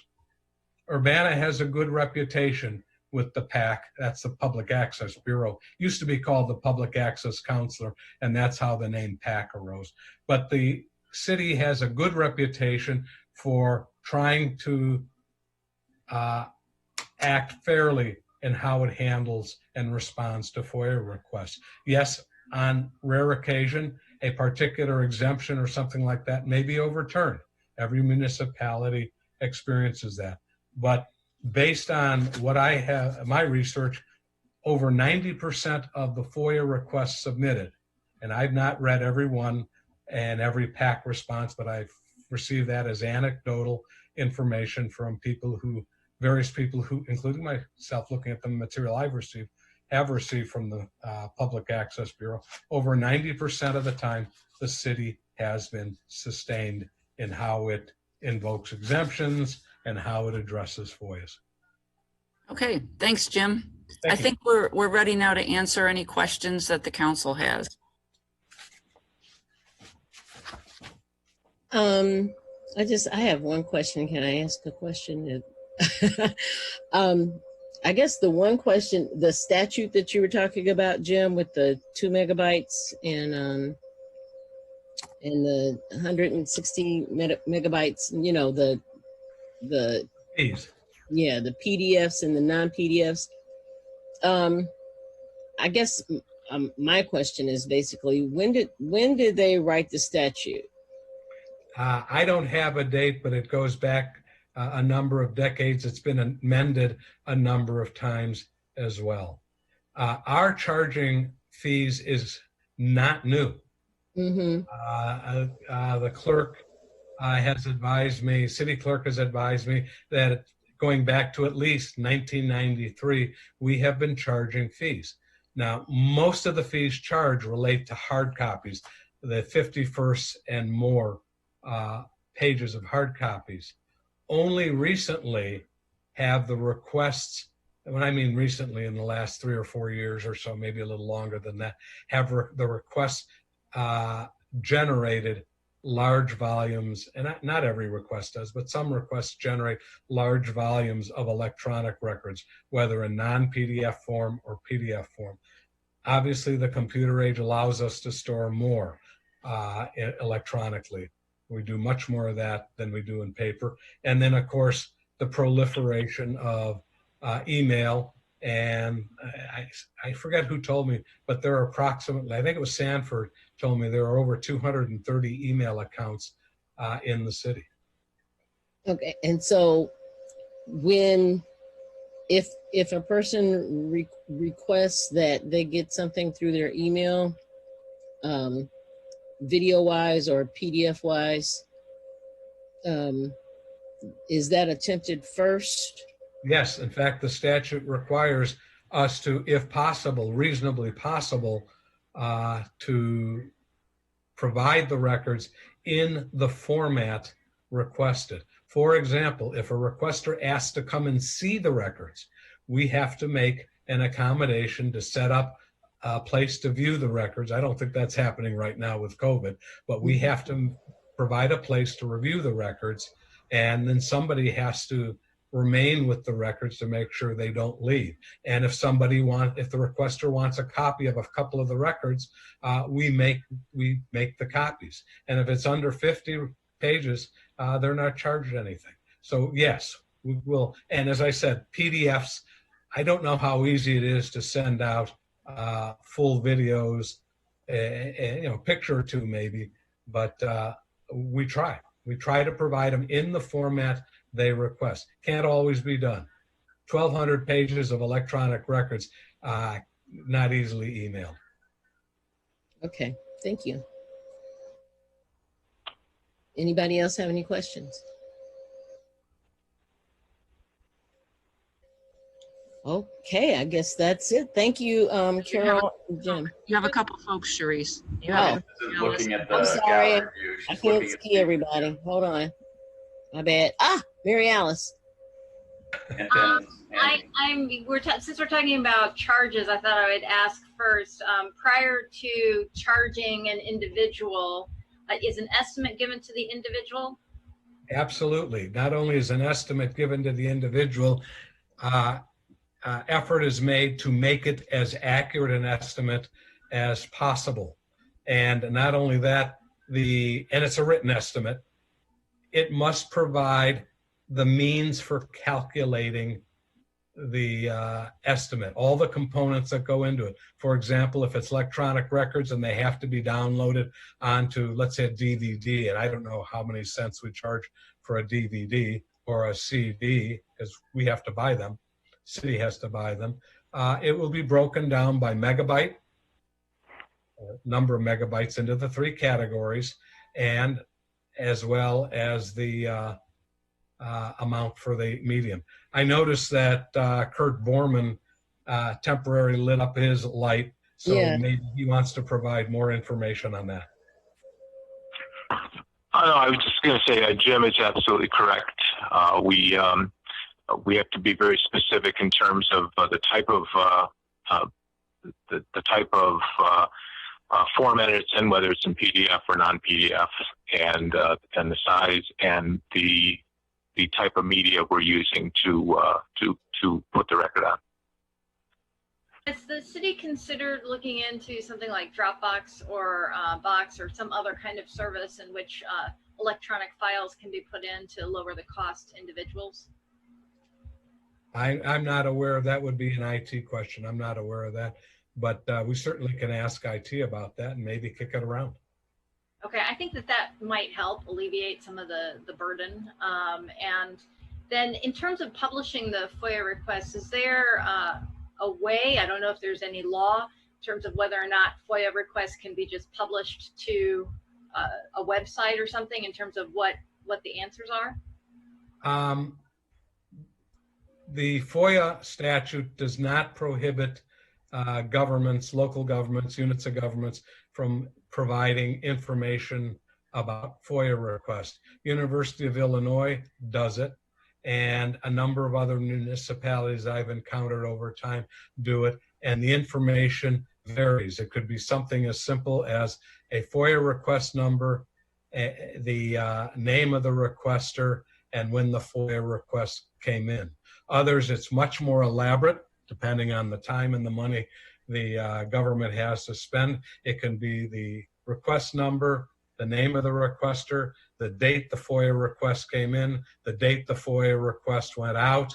It could be an indication whether the PAC or whether the FOIA requester sought review by the PAC and whether the PAC issued its opinion. And then some of those items can be click boxes for each FOIA request number, and then access can be gained to the FOIA request, the city's response, the appeal to the PAC, and then the PAC's response. Let me just interject here real quick. Mary Alice, we're actually exploring what kind of information, without creating a big burden on staff, what can we put on the open data portal to share about the FOIA requests that we're processing. Okay. Bottom line is there is no exemption that applies for FOIA requests, and the response is there too. Okay, and then would you mind going back to the slide that you had listed the FOIA number, the requester, the parts, the count, etc.? I had a question about that. Say which slide again? I'm sorry. I don't know what the number is, but it's the one with the table with the count, the FOIA number, the requester, the parts. The count. I think it's almost at the end, Carol. You're coming up. There it is. I think it's 12. It's number 12. Oh, number 12. Sorry. So this is, I just want to make sure I understand this. The parts are, let's say that I lost it. I'm sorry. Carol, it jumped. Can you hear me okay? I can hear you, but Carol, can you hear me? Yes. You're showing slide for section 7 and 7.5 exemption. Somehow. Oh, I'm on the wrong page. Sorry. Yeah, that's all right. All right. Okay, so as I understand this, when you're talking about the parts, so if somebody submits a FOIA request and there's 3 different things, what's the budget of the planning commission, the planning budget, what's the number of, I'm just making stuff up, grants awarded, and who are the people that received it. So I'm just going to pretend those are 3 different parts. Hopefully that's right. So the count is just the number of times that that individual has submitted something. It has nothing to do with the number of pages that go with those parts. Is that right? No. As you will see in the table, there is a column headed parts. The first column, it says count, and it's 1 through 57. And some of those for example, the very first one had 3 parts. I don't know who the requester is or even what was requested, but FOIA 2018 F670 had 3 parts. That was counted as a single request. Has nothing to do with how many documents or records might be produced. That's immaterial for determining recurrent requester status. The number of parts is immaterial. As you will see, there are 57 separate requests, but in terms of item, the category search, use the language of the statute, the category search, there are 88 categories because some of these, as you see, have, especially towards the end, you see the last 4, 54, 55, 56, 57, there's a 5-parter, a 5-parter, a 4-parter, and a 5-parter. Okay, well, I'm happy to hear that you guys are discussing how to make the information more public in terms of the open data portal. And I'd also strongly encourage the city investing some funds into some kind of delivery system, electronic delivery system. I don't think the cost would be that high, and I think it would help everybody. Thank you. Dennis? Dennis? Sorry, I had to unmute. Yeah. Yes. Thanks, Mary Alice. I was going to ask also about the use of a Dropbox as a delivery item for submitting the data back to the requester. Then my question is also that if we place FOIA information, even if it's redacted, that's been requested by an individual into electronic email, is that considered secure? And does the city have any concerns about the security of emails for this kind of particular information as a FOIA request? When we email a PDF with redactions, to my understanding, they can't be undone. You can't eliminate the redaction to disclose the information. That was explained to me by IT staff. And in fact, the process is you highlight in a PDF using, I think it's Adobe Pro, I think it's called. I've got it on my system. You highlight the record and it indicates, that it's been highlighted, and you go through, and then you, at the end, you can go back and look at these and decide whether, in fact, you want to make the redaction permanent. And it will give you a warning that says once you make that particular redaction, you could do it all at once or go back and do them one at a time. But once you make that redaction, you get a warning first that, at least on my system, you get a warning first that says once you make it, you can't undo it. So the file is saved separately as a redacted file, and it's not the original file. Yes. All right. So then I guess the other point that I'm going to mention is that I think we ought to explore reduction of fees where possible to make it reasonable for people to make requests without becoming super burdensome. I see that some of the fees are statutory, others are not, and I think the city could examine why we're duplicating what is considered to be, I guess by a lot of people, high fees for what they feel are more simple requests. However, the examples, I thought it was extremely helpful to us for you to actually give examples of requests that have come in the past to see, so we can see that some of them indeed are written very vaguely or have extremely broad requests with multiple parts. And then it would be interesting to see a semi-complicated request where you actually highlight and number the parts that you have to consider in breaking it down and why a simple request ends up having 18 parts. It can arise in 2 ways. We have a slide, and maybe we went over it a little too fast. We have a slide. I think the first slide where we start talking about particular examples of requests was a multi-part request. And if I'm not mistaken, it had 5 or 6 parts to it. That's one way a request can have multiple, there you go, Carol, Yeah. multiple parts. Yeah, this example had 5, and I Oh, I see. believe So the numbers 1 through 5, those are the parts that They're the parts. that's got broken down into. right, those are the parts. Now, let's say in part 1, there might be, let's see, it says, during city council meeting May 11, Mayor Marlin mentioned a city meeting attended by herself, Chief Seraphin, and a number of people.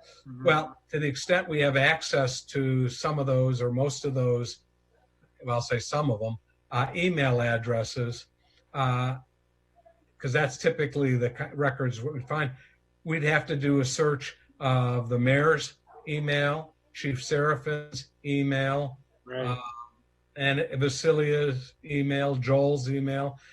So those searches for that one request, we have to search all of these people's names. We'd have to search their own names and Pearson, Carol Spindell, Tracy Parsons, et cetera, et cetera. Each one of those is a pass through an email box. So that gets separate from being multi-parted. That one could be a voluminous or burdensome request. Because you have to do all these separate scans of individual emails from different staff members, and each one is basically another part to the request. Yeah, it's a component. The request. This one, as I say, had 5 requests, but the first one requires a number of separate searches using these various names who are not employees of the city, and searching each of the employees who are named there, each of their email boxes. First one would be mini person for right. I understand that. So these then would become multiple requests within the first request. Is that correct? And they would add up to the reason why a person would become voluminous in their requesting? No. This request, as you see it here, was counted as a single request. All right. Now, I don't know what I haven't read the answer or the city's response to this particular request, but it is entirely possible that whoever prepared the response to this request, and maybe Kurt knows who prepared it, and if he prepared it, he could provide you a little more detail, but he may have responded that this part 1 is either unduly burdensome and or voluminous. Okay. And so that would be handled. So the number of parts, the number of searches that a part requires, all of that is not considered when counting whether somebody's a recurrent requester. This one that you see here, with all the different things that have to be done to fulfill it, is considered a single request. Well, I guess I'm clear about it, but it could still be labeled voluminous. It could be labeled what? Voluminous? Yes. Number 1 could be. We'd have to go through, you and I would have to go through all 5. Right. For example, number 4, all of Charlie Smythe's emails from between that date range. Yeah, it's half of March and half of May and all of April. But depending on how many emails, that could maybe generate 6,000 records. I don't know how much of an emailer Charlie was, but I know he sent a lot of emails to staff in the city. The outside, I don't know. So a requester would be smarter to be very specific and pinpoint really what they really want to know, rather than cast a wide net. Logically, I agree 100% with you, but I have to admit, requesters may not really know how, or may not be accustomed to recognizing how to organize a data search, an electronic search anyway, to get to exactly what they're looking for. And also, they tend to, like a lot of people, they tend to cover the waterfront. So, on the off chance nothing gets missed. I should tell you, the PAC imposes on us the duty of a reasonable effort. to search. We cannot be guarantors that every single record that might somehow possibly relate to the request, a particular aspect request, is going to be found. I mean, we got millions of records in the city. We do have our data portal, and if it's open in the open portal available to the public, we don't produce any records, and we don't charge for producing no records. We simply give them the link to where they can find the records online. Thanks, Jim. Jared? Jared? Yeah, I got you, Therese. So I sent an email to Jim, Carol, Diane, and council asking, in large part, what our philosophical standing is on transparency. Does anybody care to respond to that before I get into my questions? Well, I'd be happy to attempt to address it in the sense that I think that there was an implication, and you can correct me if I'm wrong, that by charging for certain FOIA responses, that is antithetical to transparency. And I would say that we don't think of it that way. That may be just our perspective, but I want to share that perspective and maybe expand on it. And that is that I think that when the FOIA law was written, it acknowledged that, and as I started off in the beginning, FOIA balances three important interests, and one of those is the burden against transparency and against these exemptions that are permitted. And so the two types of requests that are the ones that that folks get charged for are the voluminous requests and then the recurrent requesters. And those both track back to volume. It could be frequency and you accumulate volume through frequency, or just a single request is voluminous. And notwithstanding that there may be easier ways for us to deliver that information to people through a Dropbox or so on, there is an incredible amount of staff time that is spent processing that information for the redactions and so forth. And so, Carol, let me stop you right there, because that's the essence of what I'm asking. When you and everyone else alludes to the incredible amount of staff time, you know, we choose to spend our staff time on certain things. That's what we do with the public's money. That's how we decide to run a municipal body. Mike, you're getting right at my question. And I actually haven't finished my point yet. Okay. So if I could do that, then I'd be happy to entertain whatever response you want to give me.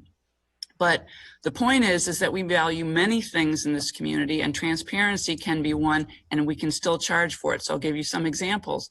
We charge for a whole variety. We have a whole variety of fees that we charge for licenses. So we charge liquor license fees, but we very much value those establishments in our community. But that doesn't mean that we don't charge fees, and those fees are intended to reflect the staff time that is spent processing those things. We charge for building permits. We very much want new construction in Urbana, but we charge for the building permits because it takes a lot of staff time to process those. So there is a lot of information that we provide because FOIA requires it, that we provide it at no charge. And we do that, and we're staffed for that and so forth. But when we have the opportunity, because of this volume issue, to charge, it's in the same vein as the many fees that we charge for all variety of things that we very much value in the city. Okay, I'll take your point on that. I guess that I wouldn't conflate a liquor license with providing public documents as being the same thing. That I understand the idea of what you're getting at, that it both cost staff time, but I don't see them as the same. Dan, I'll see you raise your hand. Diane. You finished, Jared? I mean, I want to hear what your response is. Well, I am responding to the question about transparency, and absolutely we value transparency. I think that's reflected in the number one, and you asked about investment in transparency. We invest in people to respond to requests. For example, to the FOIA requests. The estimate that there's 2.5 to 3 times FTE devoted to that is probably low, depending on the week or the types of requests that come in. Secondly, we have the open data portal on our website, which is a vast trove of information that other cities may or may not supply. Our financial information is out there for everyone to see. Just about everything that people want to see can be found at the City of Urbana. So the transparency issue, I think, is very clear, if you will. And the issue of charging for FOIAs is, remember, it's related to very, very few, very, very high volume requests, which do involve a whole lot of time. Most people get their requests with very low charge or no charge at all. And the other thing, if you, I can circulate to City Council anyway, what we're looking at in terms of adding more transparency, at least to the types of FOIA requests that come in. I'll send you a link to the U of I system where they list all the FOIA requests that have been made, what has been requested, and then the U of I also includes the cover letter that is sent to the requester. So I think that's something that we can do. We're exploring at least a way to do that. Okay.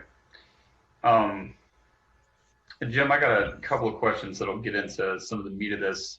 Would you agree, Jim, that between Section 7 and Section 7.5, there's a difference between a mandatory exemption and an electable exemption? Yes, because Section 7 uses the word may. Section 7.5 refers to the language of the particular statute that's listed there. As I say, there are 50 or 49 statutes and a catch-all for new statutes that the legislature has yet to add when they get around to amending FOIA. However, I think it would be a very good exercise if, in terms of whether the city should invoke those Section 7 exemptions or not, for you to read them. You will see why almost every community that I have spoken to, attorneys in communities that I have spoken to about this, and I meet them at various, not recently of course, but various legal continuing education sessions, and there is almost always a FOIA update component in those sessions. And I was going to at least three a year. And there was always a FOIA component and a person from the Public Access Bureau. And I would go up to them all the time to talk with them, to kick around the issues that you all are exploring. And they have told me that Urbana is doing what almost every other community is doing in charging fees, or how we analyze an exemption or apply it. Most people, I don't think, for instance, would want their credit card information, their social security information distributed. Other things would hamper, as I said, investigations. People deserve a fair trial. The police department deserves to keep confidential witnesses, anonymous witnesses confidential. Hey, Jim, I got you. And I spent the better part of my afternoon reading through those things. So I understand that there are things in there that do make sense. And I understand I just wanted to make sure we were on the same page about may and shall be in those two sections. Yes. So here's what I'm getting at with that. Let me finish one other point though. Okay. May and the shall. The issue is the may. the shall one, section 75, section 7.5, we have no choice because that's what the statute referred to. So let's eliminate that. Your concern is about the may. There are a number of Public Access Bureau opinions that are published and are available online in the Attorney General's office that delineate many of these exemptions. And so when we make a decision to invoke an exemption, we're just not relying on the words in the exemption, but how it's been interpreted in court, as well as by the staff that does this on a regular basis. Approximately 80% of all FOIA requests relate to police records. And Tony Wecht, our FOIA person in police, that's virtually all he does and has been doing it for years, and he knows these exemptions well. Any staff member has a question about an exemption will call legal, and one of us will indicate to that person, yes, that's exempted, because we have to address it if the PAC raises a question. And our responses to the PAC when they ask about that, we cite cases and statutes and their own opinions back at one another, and all to arrive at however they make their determination. So it's not just reading the statute itself. There's a lot more that goes into it, and people trained in this and experienced in this area are necessary to do it. We just can't bring somebody off the street to start invoking exemptions. Understood. Because of the elected or electable nature of the language in that, is it within the city's purview to pass, for example, an ordinance or resolution about which of those things we as a city and as elected officials find to be worthy and unworthy to be allowed to be exemptions? Because the way that I hear this is that FOIA request comes in and there's an opportunity, depending on the content of that request, for the city to respond in a certain way about how it wants to do that.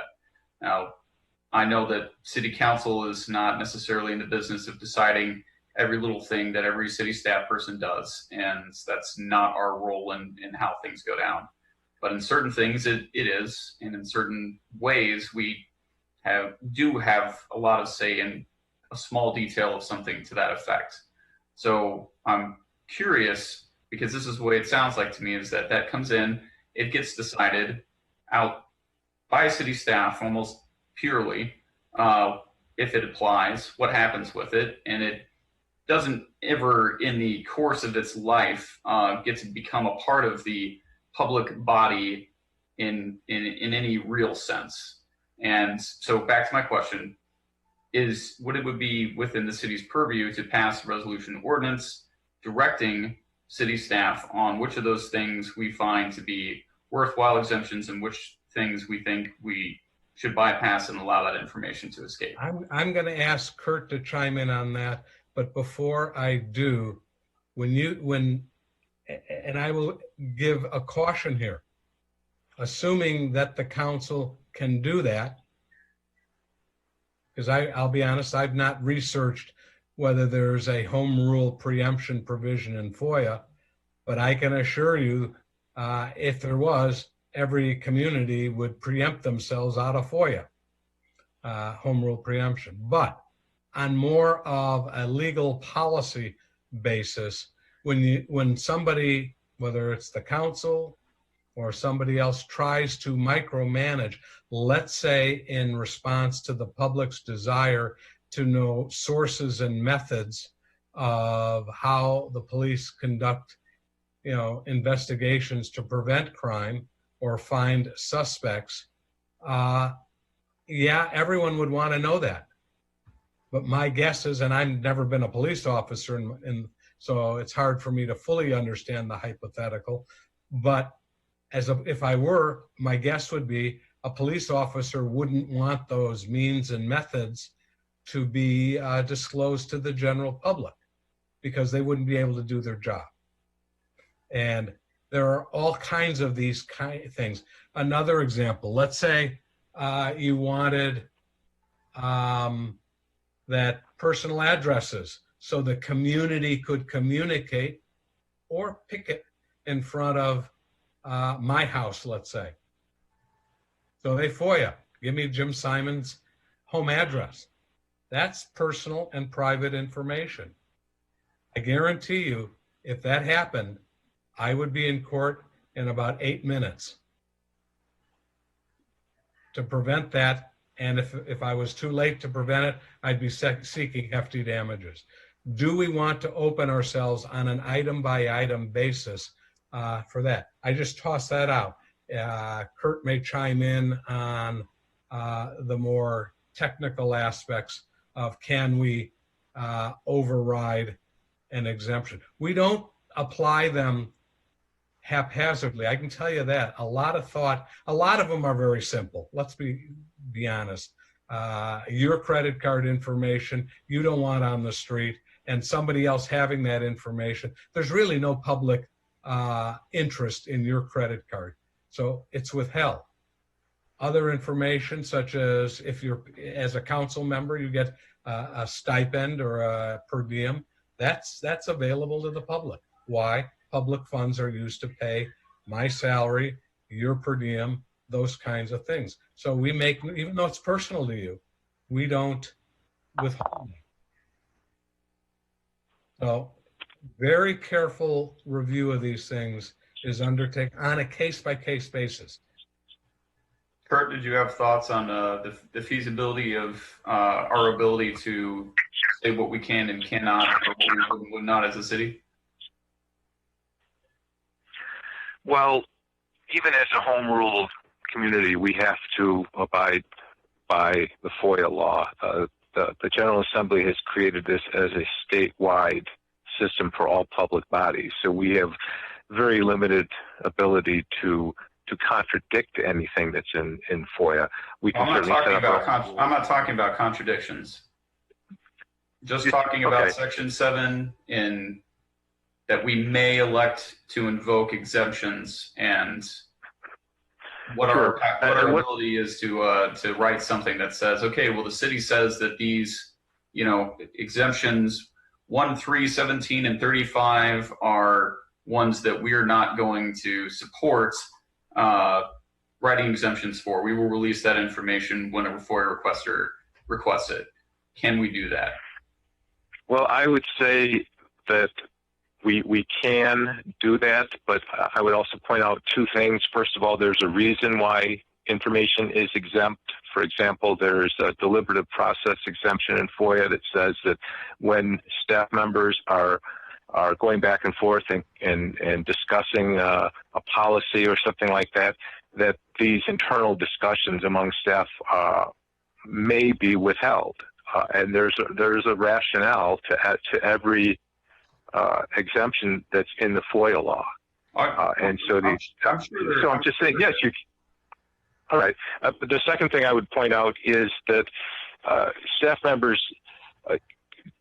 can't just randomly decide what they're going to withhold and what they're not, because remember now that the Attorney General's office is the umpire in this situation, that anyone who is given a record where certain information has been redacted because of an exemption, anyone has a right to go to the public access counselor and say, well, they took the last two paragraphs, they redacted the last two paragraphs in this record. I can't see that.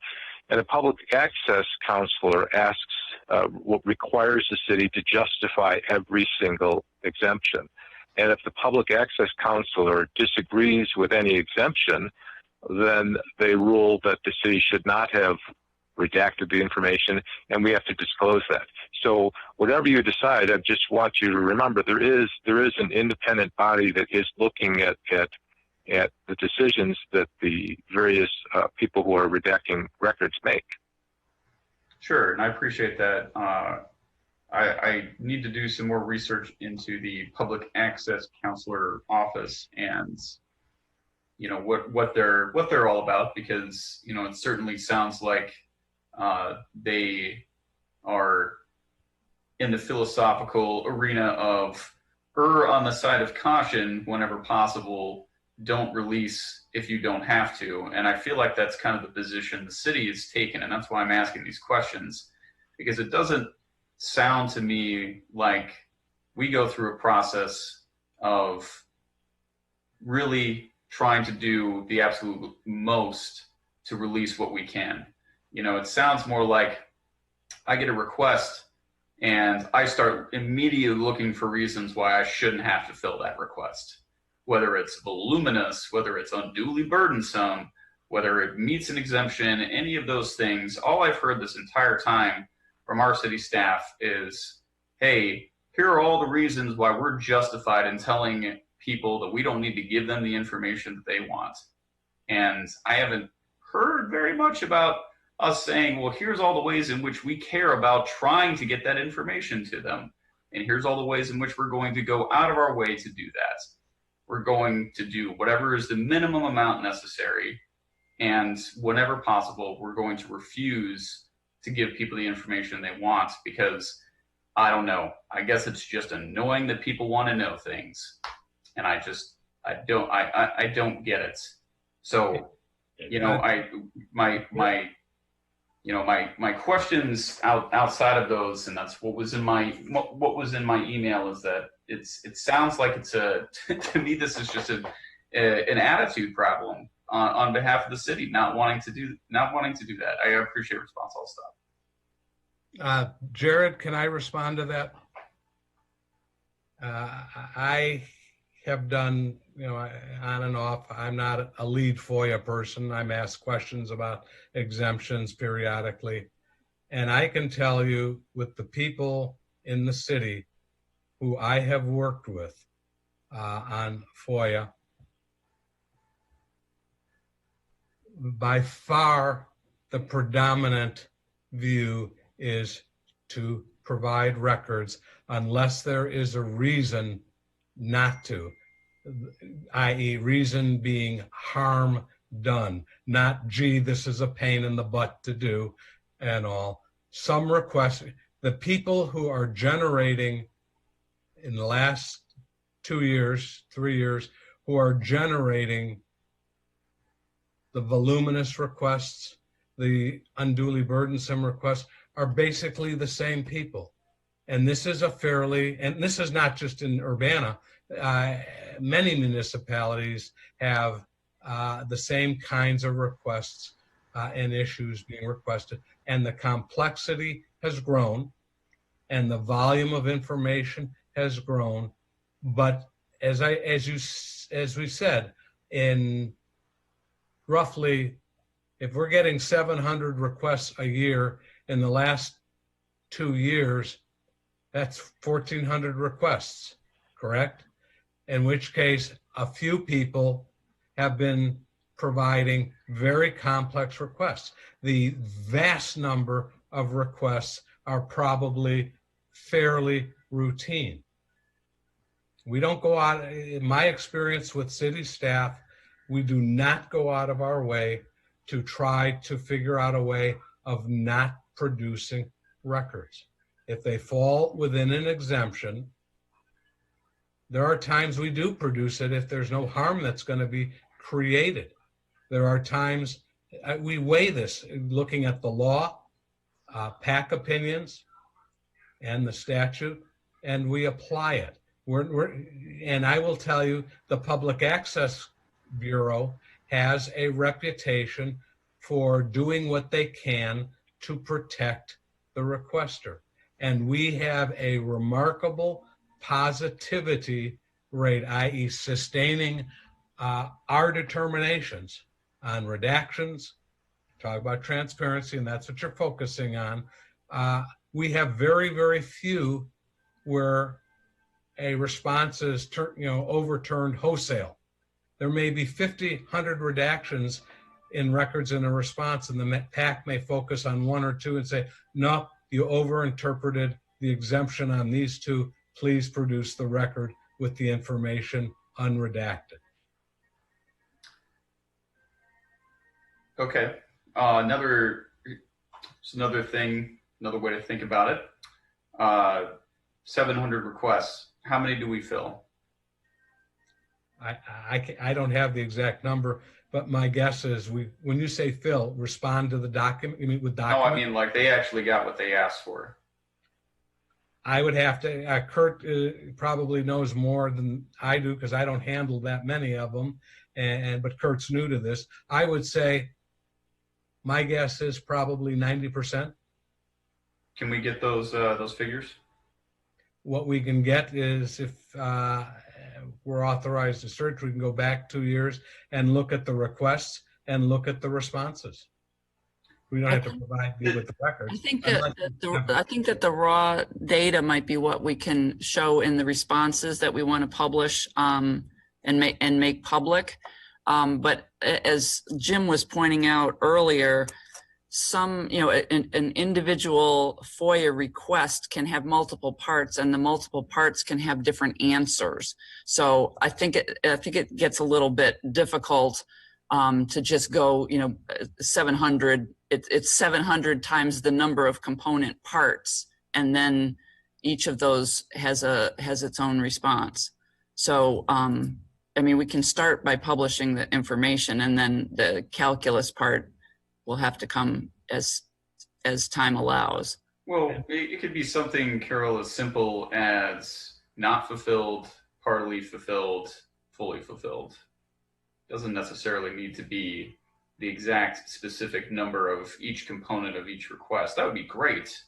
But even just that big picture look of, we partly fulfilled 50%, we fully fulfilled 25%, and we didn't complete any 25. And I guess there's also denials, because we also deny requests from people. So we need to see that category too. But I think the simplest and quickest way to get that information to somebody is pick a time period, pull all the requests that we have, pull all the responses we have, and pull all the binding PAC or the PAC opinions, whether they're binding or not, that we have, because not everyone files a PAC request for review. And then you can make a determination. If we have 200 redactions and the PAC says 5 of them are no good, how do you categorize that as not producing what they want? That's not, what you're talking about, Jim, is not what Jared is talking about. Jared wants to know, did the person get what they wanted, not were we justified in withholding it? No, I know that. But what I'm saying is where if the PAC, what I'm saying is by looking at this, you can see what they got. I mean, our response tells them what they got, because if we withheld anything, either a record or an exemption or a redaction, the response should say, please note there may be some redactions. The information was withheld pursuant to one or more of the following exemptions. Well, if that last part's not there, then they got 100% of what they asked for, assuming we understood what they were asking for, and they cooperated if we didn't. Well, and I would also interject that sometimes people ask for something that does not exist. Yes. So, I don't know how much staff time this will take. We'll take a pass at it and see what we can come up with. Or maybe a much smaller period than a year. Well, okay. I just have one more idea I wanted to share. So the other point that was kind of made in that presentation is that we don't have many recurrent requesters, correct? Correct. And the vast majority are not recurrent requesters. The vast majority are not recurrent requesters or voluminous requests. Since I have been, voluminous requests and recurrent requesters are completely different things. I know. Different definitions. In terms of recurrent requesters, to my knowledge, since I've been here, which is a little over 7.5 years, and it's only been in the last year or so, we've only had 2 people who have been classified as recurrent requesters. I don't know the Cheryl Brooks situation. I think Kurt could address that because that was raised tonight. and all, but to my knowledge, there have been 2 people that have been truly classified as recurrent requesters, just because of the requests they've submitted. Okay, well, this is what I'm getting at. Here's what I'm, trying to figure out how the public body can be useful and assist in these sorts of things, because again, we're talking about a situation where, we're only talking about this now because it's become an issue and it hasn't been a priority.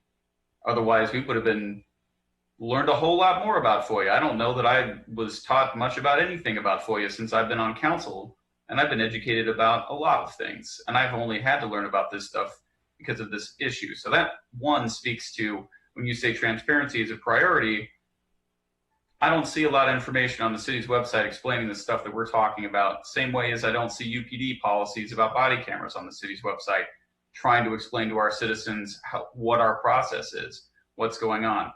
So when a recurrent requester happens, it gets dealt with behind closed doors with city, legal, whoever, and we don't find out about it unless somebody makes a stink about it to us. Another way that I feel like, so ultimately the decision on how to deal with that recurrent requester becomes a city staff problem and not a city council problem and not a public body problem. What role would you have the city council play in that, given that the definition of recurrent requester is embodied in the FOIA statute? What role would the council have in that? So here's what I'm proposing, is that if you were going to have a recurrent requester, or you do have a recurrent requester, what you could do is you could come to council and say, look, we've got somebody who has asked us for X gazillion number of things. This is how much staff time it's going to take to fulfill this request. Here's the things they want to know. Here's the reasons why we don't think we should tell them the things that they want to know. Do we have your blessing to turn them down? Should we pursue any of these particular ones? Do you think that it's valuable as the public body to release that information to this individual? Here's their stated intentions, so on and so forth. Lay that out to us. Let us at least have a say in where that decision goes, and it doesn't all occur in city staff. We don't know about it until somebody's making us think about it and calling us out in public on it, where we are completely powerless to the situation and have no idea what's gone on. I'm not sure. Go. The mayor wants to speak. I think it's important to clarify, we don't have a choice about responding to a recurrent requester. We do have to respond just the way we respond to every other requester. The law gives us extra time to do so when they reach that threshold. So it's, instead of 5 business days, it's is it 21 business days? Yes. So it's not a question of do we respond, it is how much time we have to respond and whether we recoup some of the public resources consumed in doing that response. So whether or not the response really isn't different at all. It's how much time we get to do it and whether we can recoup some of the costs associated with it. And as was said before, the person that's been determined to be a recurrent requester can take that to the Public Access Bureau and ask if that was a fair or proper determination on the part of the city. As I said, 2 people have done that. The Public Access Bureau has responded to one and said, yes, that was in 2 different ways of counting. That was a proper determination. The other one, Public Access Bureau has yet to determine, and obviously we'll see what they say and we'll abide by what they say. So there's always this right, as Carol called it, a right of appeal. They have an independent body who is more disposed and supportive of requesters than they are of, government entities. Okay. All in all, what is the total sum of charges that we've levied against these recurrent requesters? Do you have that? I don't know that number. The statute. Is it tens of thousands of dollars? I don't know. I don't know what it is because I don't tally the numbers. Okay. Kurt You might know, know offhand, but and I'll defer to him on that. Just the other perspective point on this is that, you know, we squabble over certain amounts of money on council when it's being spent on certain things, and sometimes it's over a ridiculously small amount of money that, you know, we're spending a lot of time, you know, trying to make a thing be a certain way for reasons that just befuddle me sometimes. And, you know, if the ultimate fees of fulfilling these requests, which doesn't seem to be very much money, is $5,000, maybe, pretty sure we could probably cover it and not charge them for that stuff just because we can, because we want to stick it to them and tell them, we don't like that you ask for so many records and that we have to spend a lot of staff time dealing with these records. So we're going to make this burdens you want to talk about unduly burdensome fees on a regular person instead of city, where we have 35 whatever $1 million budget, but we want to make a stink about less than $1,000 to this individual. I think you're forgetting about what about the slide that Jim talked about, the fact that anybody who is being charged a fee can request a waiver or a reduction, and there's a process for doing that. And in doing that, that offsets that they have the opportunity to make their case for why what they're seeking this information for is in the public interest, and that it will be disseminated in some way to the public. And so, to my knowledge, we haven't had any such requests. But it's not that there's no relief available, and it's not that city staff is interested in sticking it to anybody any more than any other fee that we charge someone. Okay. Well, I still think they're not a one-to-one comparison between a liquor license and an issue of public records documents. I don't agree with that presumption at all. But I understand that they have the waiver, and if they have the waiver, you know, perhaps they should pursue it. They're supposed to state what is it it's in the public interest, right? They have to provide detail insofar as how it's in the public interest, and the statute defines public interest as public health, safety, welfare, or legal rights of the general public.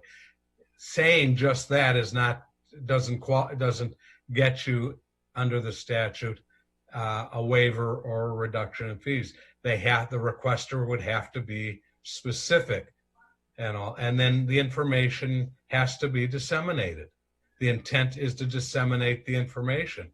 Typically, if you read the section 6C, 6 parentheses of FOIA, it has more of a flavor for news media, really, real news media. And the Public Access Bureau has a definition of what constitutes a legitimate news media and all, but there's a flavor of that, not just I'll give you an example.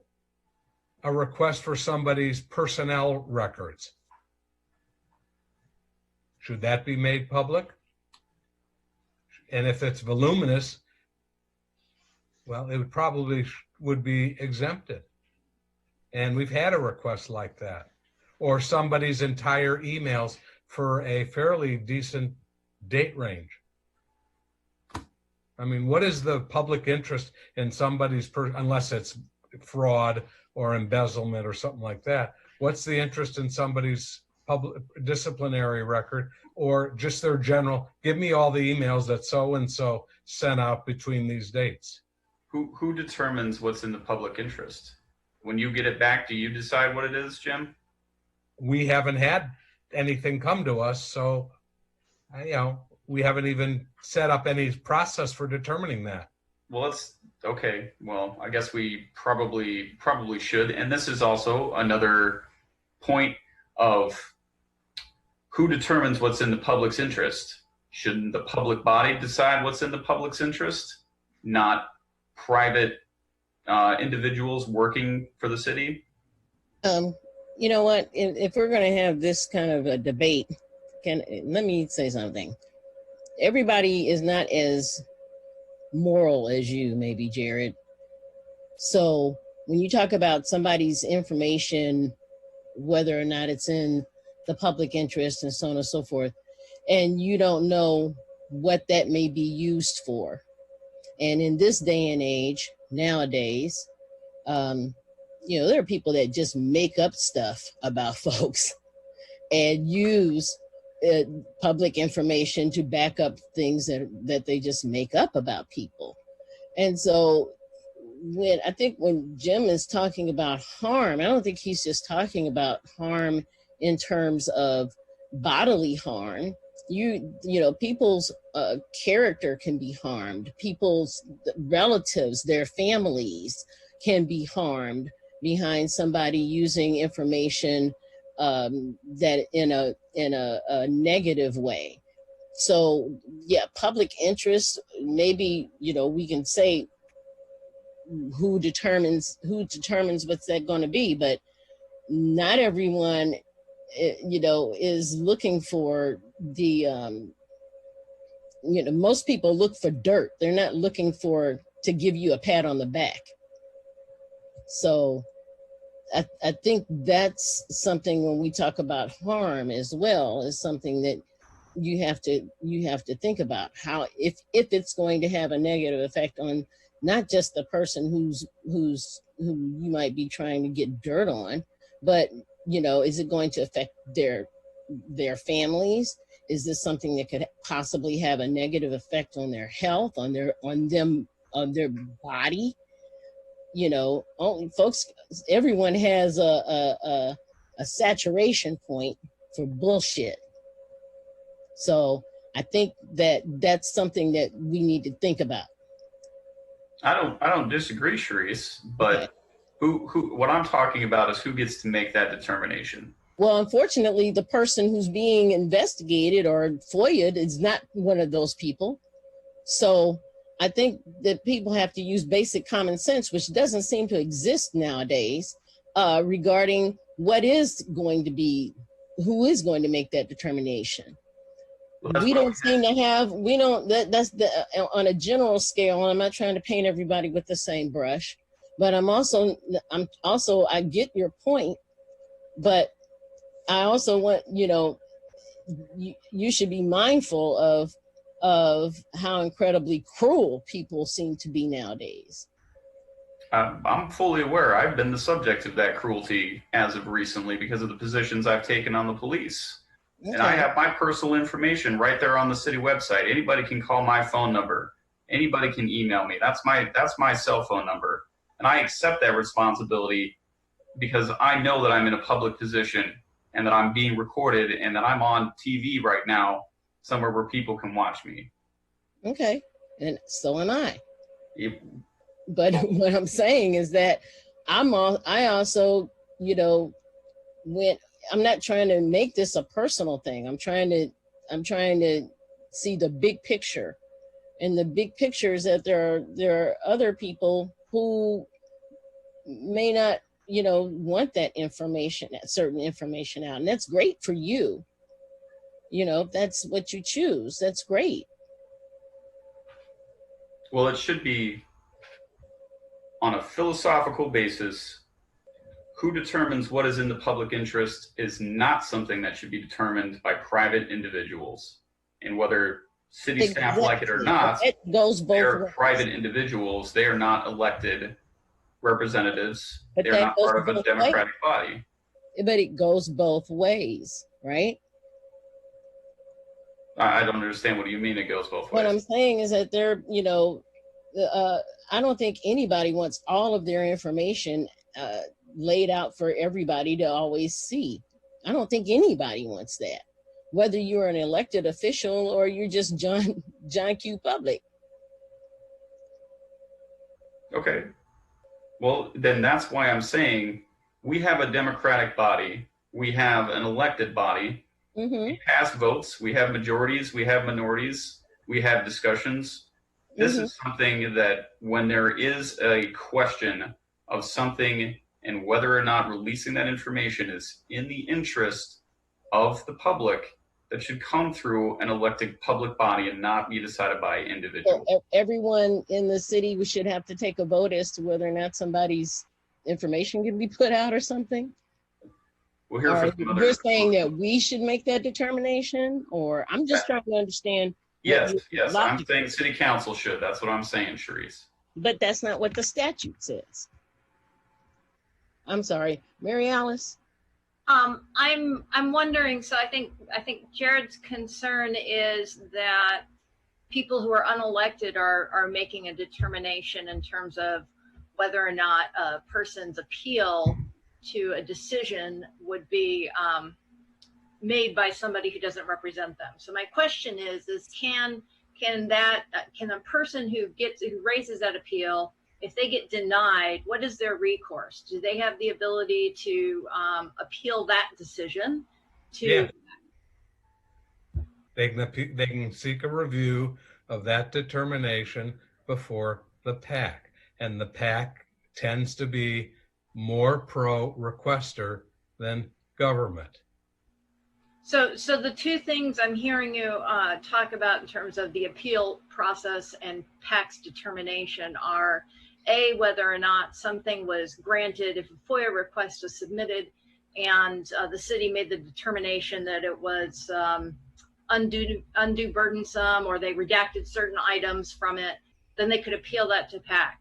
The second thing that I'm hearing is that if they request for a reduction in fees and they lay out their case in terms of whether or not the city's determination in terms of in the public good, right? If they don't agree with that determination, then that can be appealed to PAC. I'm just trying to figure out where the appeal process works. Anything, to my understanding, in reading the appeals portion of the statute, if I'm not mistaken, it's section 9, the requester can appeal the response, whatever is in the response. If the requester has asked for a waiver and the response has a part in it that grants not a waiver but a reduction in fees, and they feel there should be more fees, more reduction made, or feel that the fee should be waived,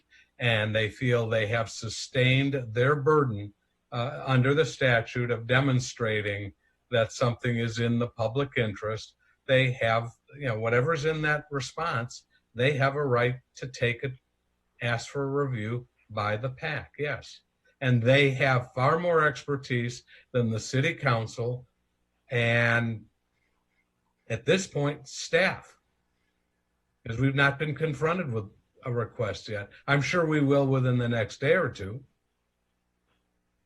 Is that request, is that ever reviewed by the mayor in terms of looking at what the staff's recommendations are?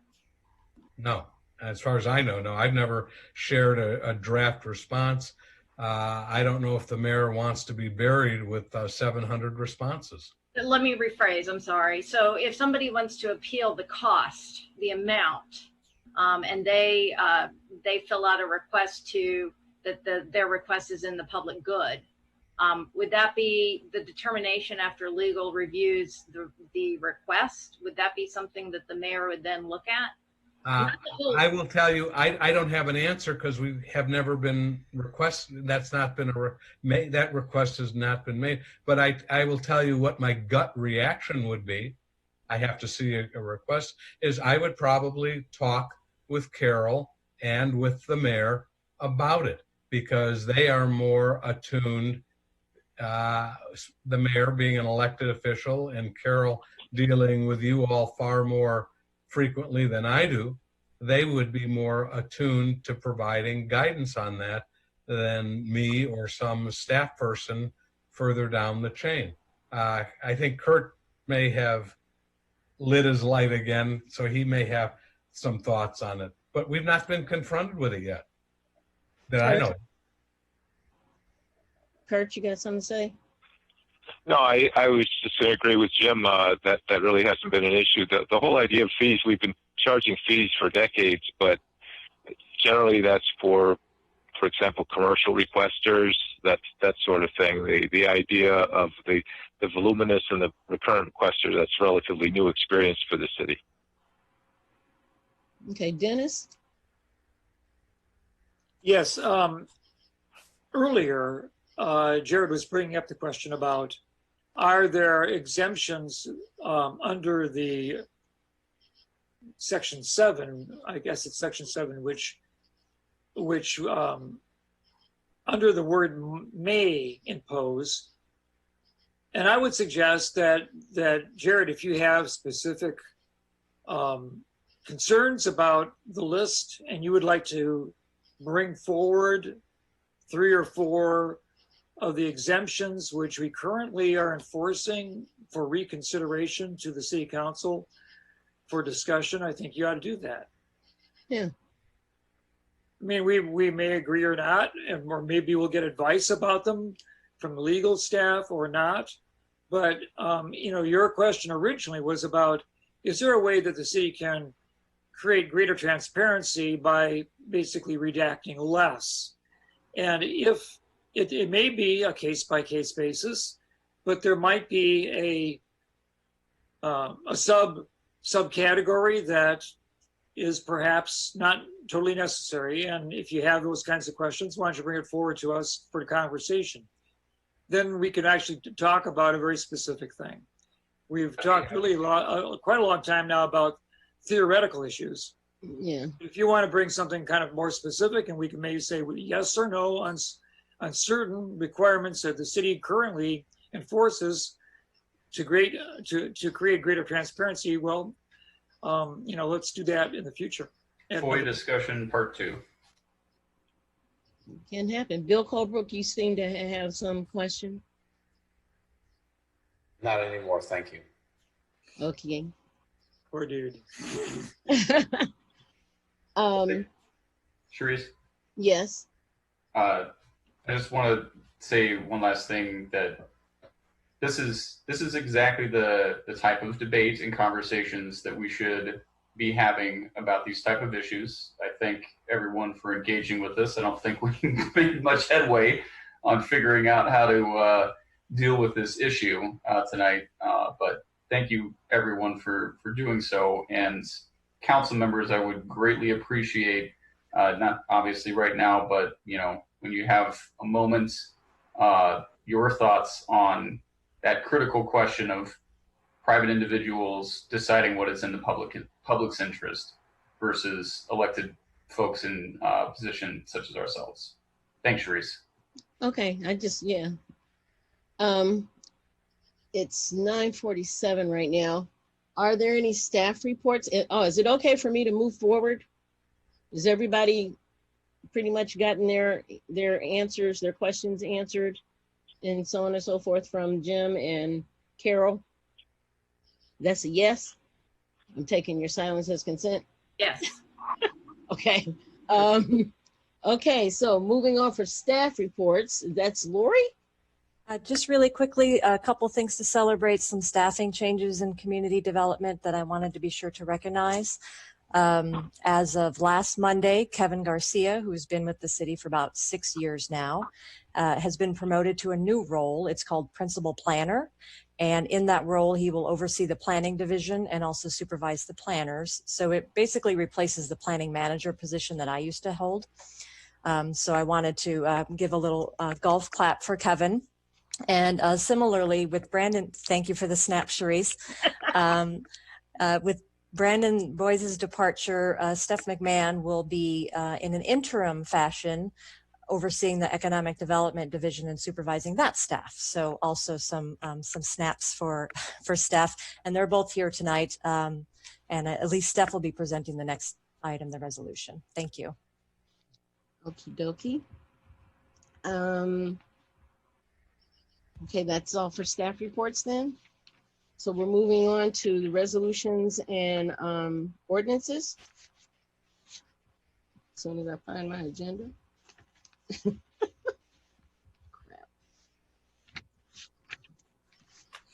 Anyway, we need to.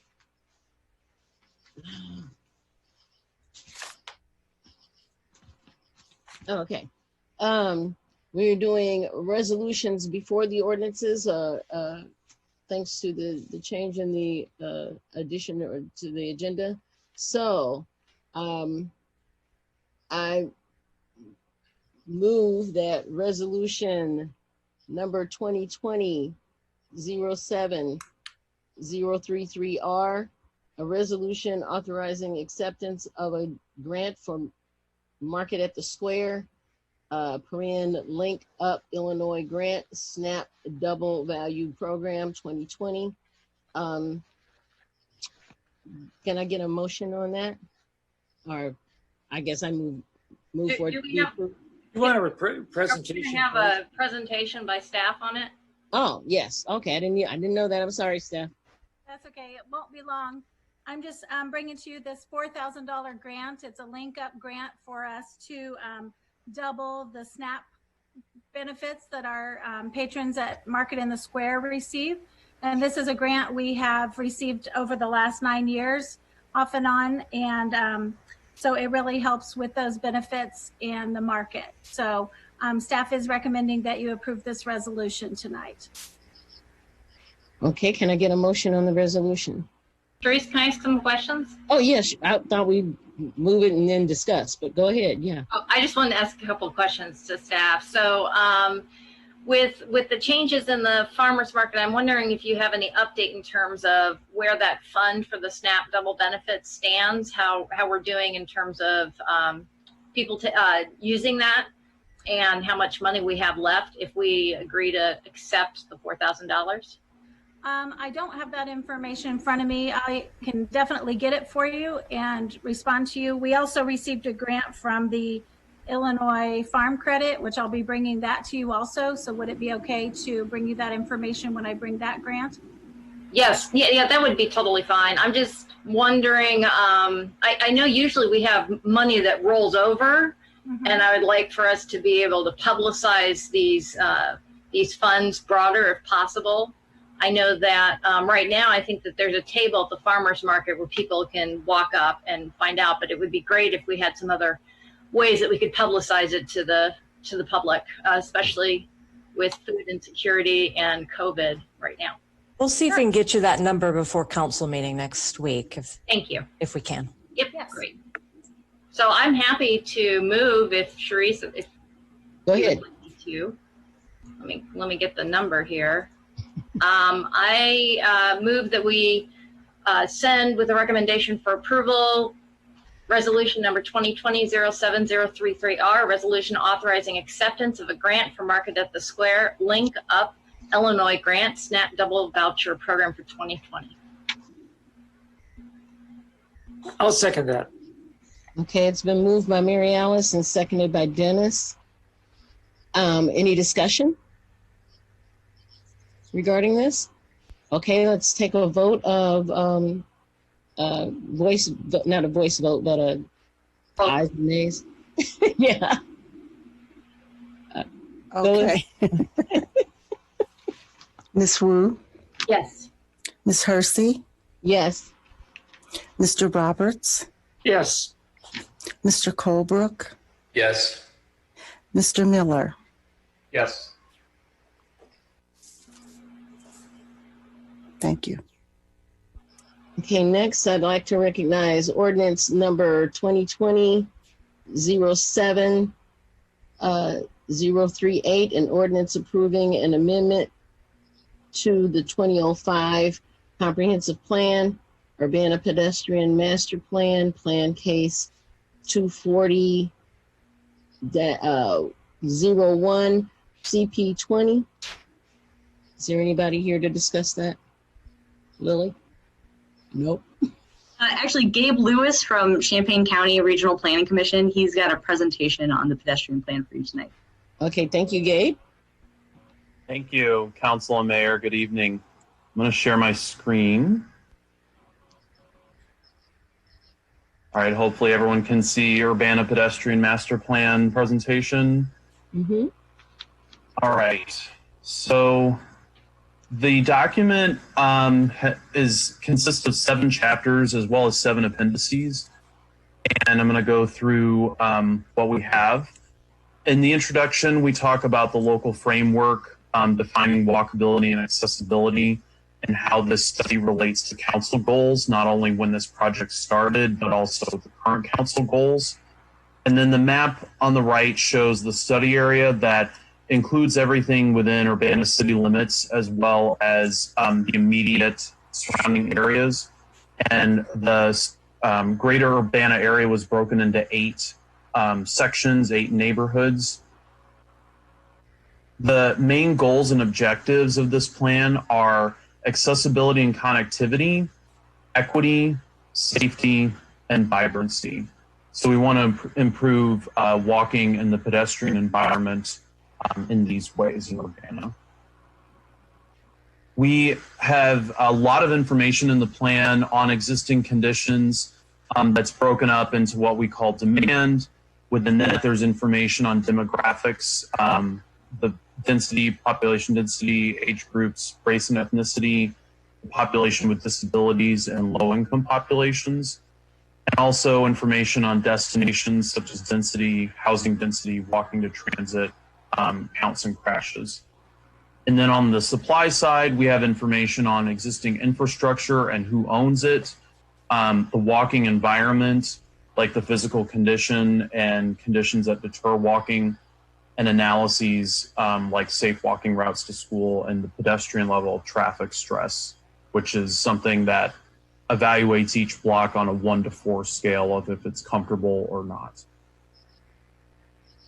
There's a chapter describing all of the infrastructure types, and a lot of the information we are using in this plan comes from, so CUATS is the transportation program of RPC, and we have a sidewalk network and inventory and assessment project that we started a few years ago, and there's now a website devoted to that information.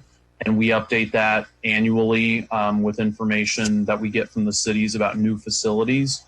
So within that, we look at sidewalks, curb ramps, pedestrian signals, and marked crosswalks.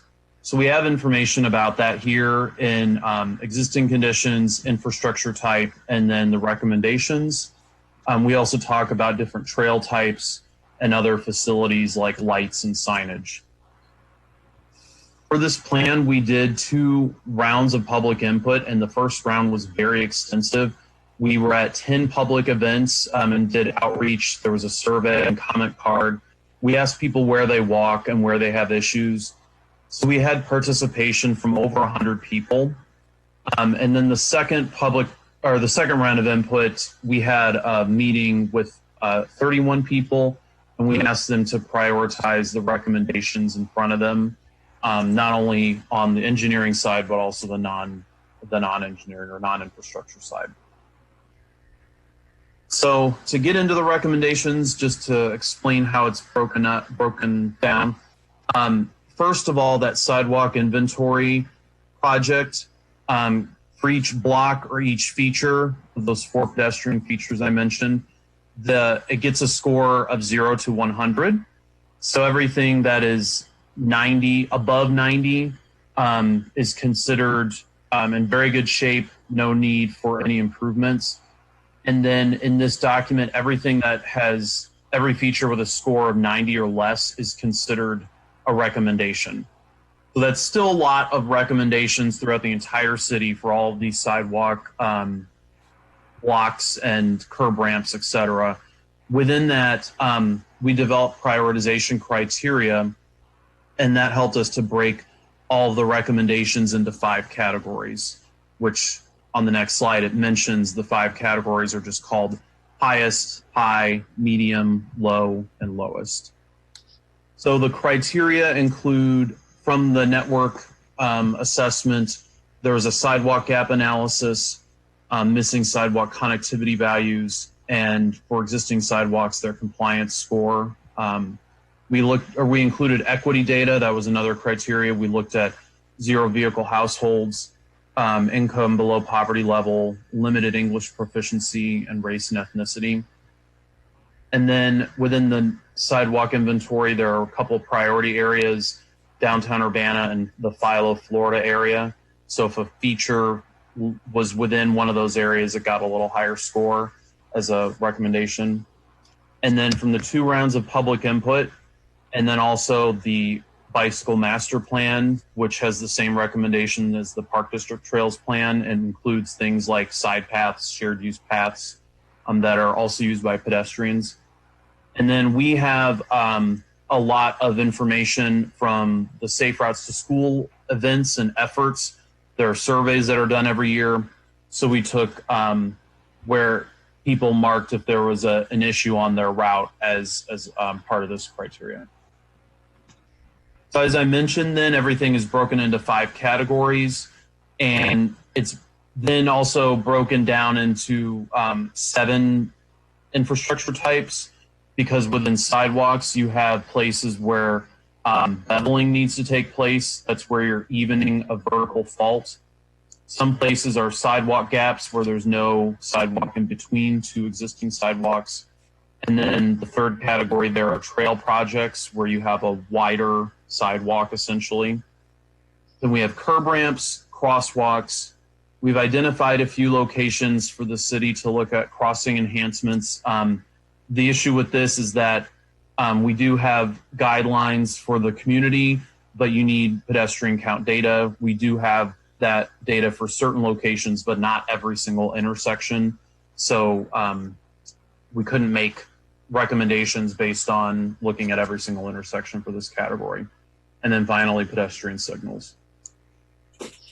So there are also other categories. We have 5 recommendations for development, 11 for maintenance, 4 for streetscape, and then a lot more for programs, 17 for education, 27 for encouragement, 6 for enforcement, 14 for evaluation, and then 3 policy recommendations. Finally, there were cost estimates assigned for the highest priority recommendations. They are definitely estimates. And then we've identified a number of types of funding sources that can be used or looked at for ways to implement projects. And then the final steps or next steps are having the city staff implementation involve establishing an interdepartmental pedestrian bicycle coordination team, investing in a pedestrian and bicycle coordinator, and then supporting efforts to create a pedestrian advocacy group. That's my presentation on the pedestrian plan, and I'm happy to take any comments or questions you might have. Mary Alice? First of all, I'd like to say thank you. This is a huge undertaking, and you really provide a really good service to our entire community in terms of doing the sidewalk inventory, gathering public input. I just have a couple of small questions. My first one is that on that funding slide, you said sidewalk mileage is a possible funding source. I was wondering if you could expand on that. It's actually millage, and it's just it's a type of funding source where, let me look it up to make sure I'm not giving you the wrong information. It's something that local governments can do to raise funding. It's a special property tax designated for a particular purpose. So Ann Arbor, Michigan has done this. We've profiled certain communities for some of these funding sources that have used these mechanisms. It also says property owners are charged based on the assessed value of their property, increasing their overall tax liability. So it would be an increase in property tax within the community, it sounds like. And then it was a very long document, and I think I missed the estimated cost to implement. So that there's not one estimated cost for all of the improvements. Within the implementation chapter 7, after each of those 7 categories, there is an estimated cost for those categories. it can be very high for certain types of projects. What we did is took 3 of the highest scoring projects in those 8 zones as the basis for the highest priority recommendations. And the sidewalk gaps are can be much longer in outlying areas or not in the core, so that can increase the cost. But it's not something that we're saying that entire section would be done at once or at all. The maybe what's most helpful to you, there are cost estimates at the beginning of that section, and so replacing or building concrete sidewalk is $25 a square foot. Curb ramp is $42 per square foot. A standard crosswalk is $770. A continental or a high visibility crosswalk is about $2,500. And then a pedestrian signal is almost $1,500. So one of the things that struck me, there's a lot of different maps with a lot of different information for people who haven't seen it. I'm just wondering where they would be able to find the whole document. I know we had a link in the actual, like, it's kind of buried, I guess is what I'm saying. So you have to go through all the city documents for this meeting and find it. So where would the public be able to view this? I would ask if the city staff can post that on their website. We don't have it posted on ours at the moment. Just it's been shared. It's been going under review with the commission. So if that's something that can be posted on the city website, then we could get, Lily, if you want to. Yeah, absolutely. So we generally post a lot, the plan, just like the Urbana bicycle master plan, we post them on the website. And, and I'll throw this back at Gabe. Oftentimes when the plan is approved, it will show up on CCRPC's website as well under plans that have been approved.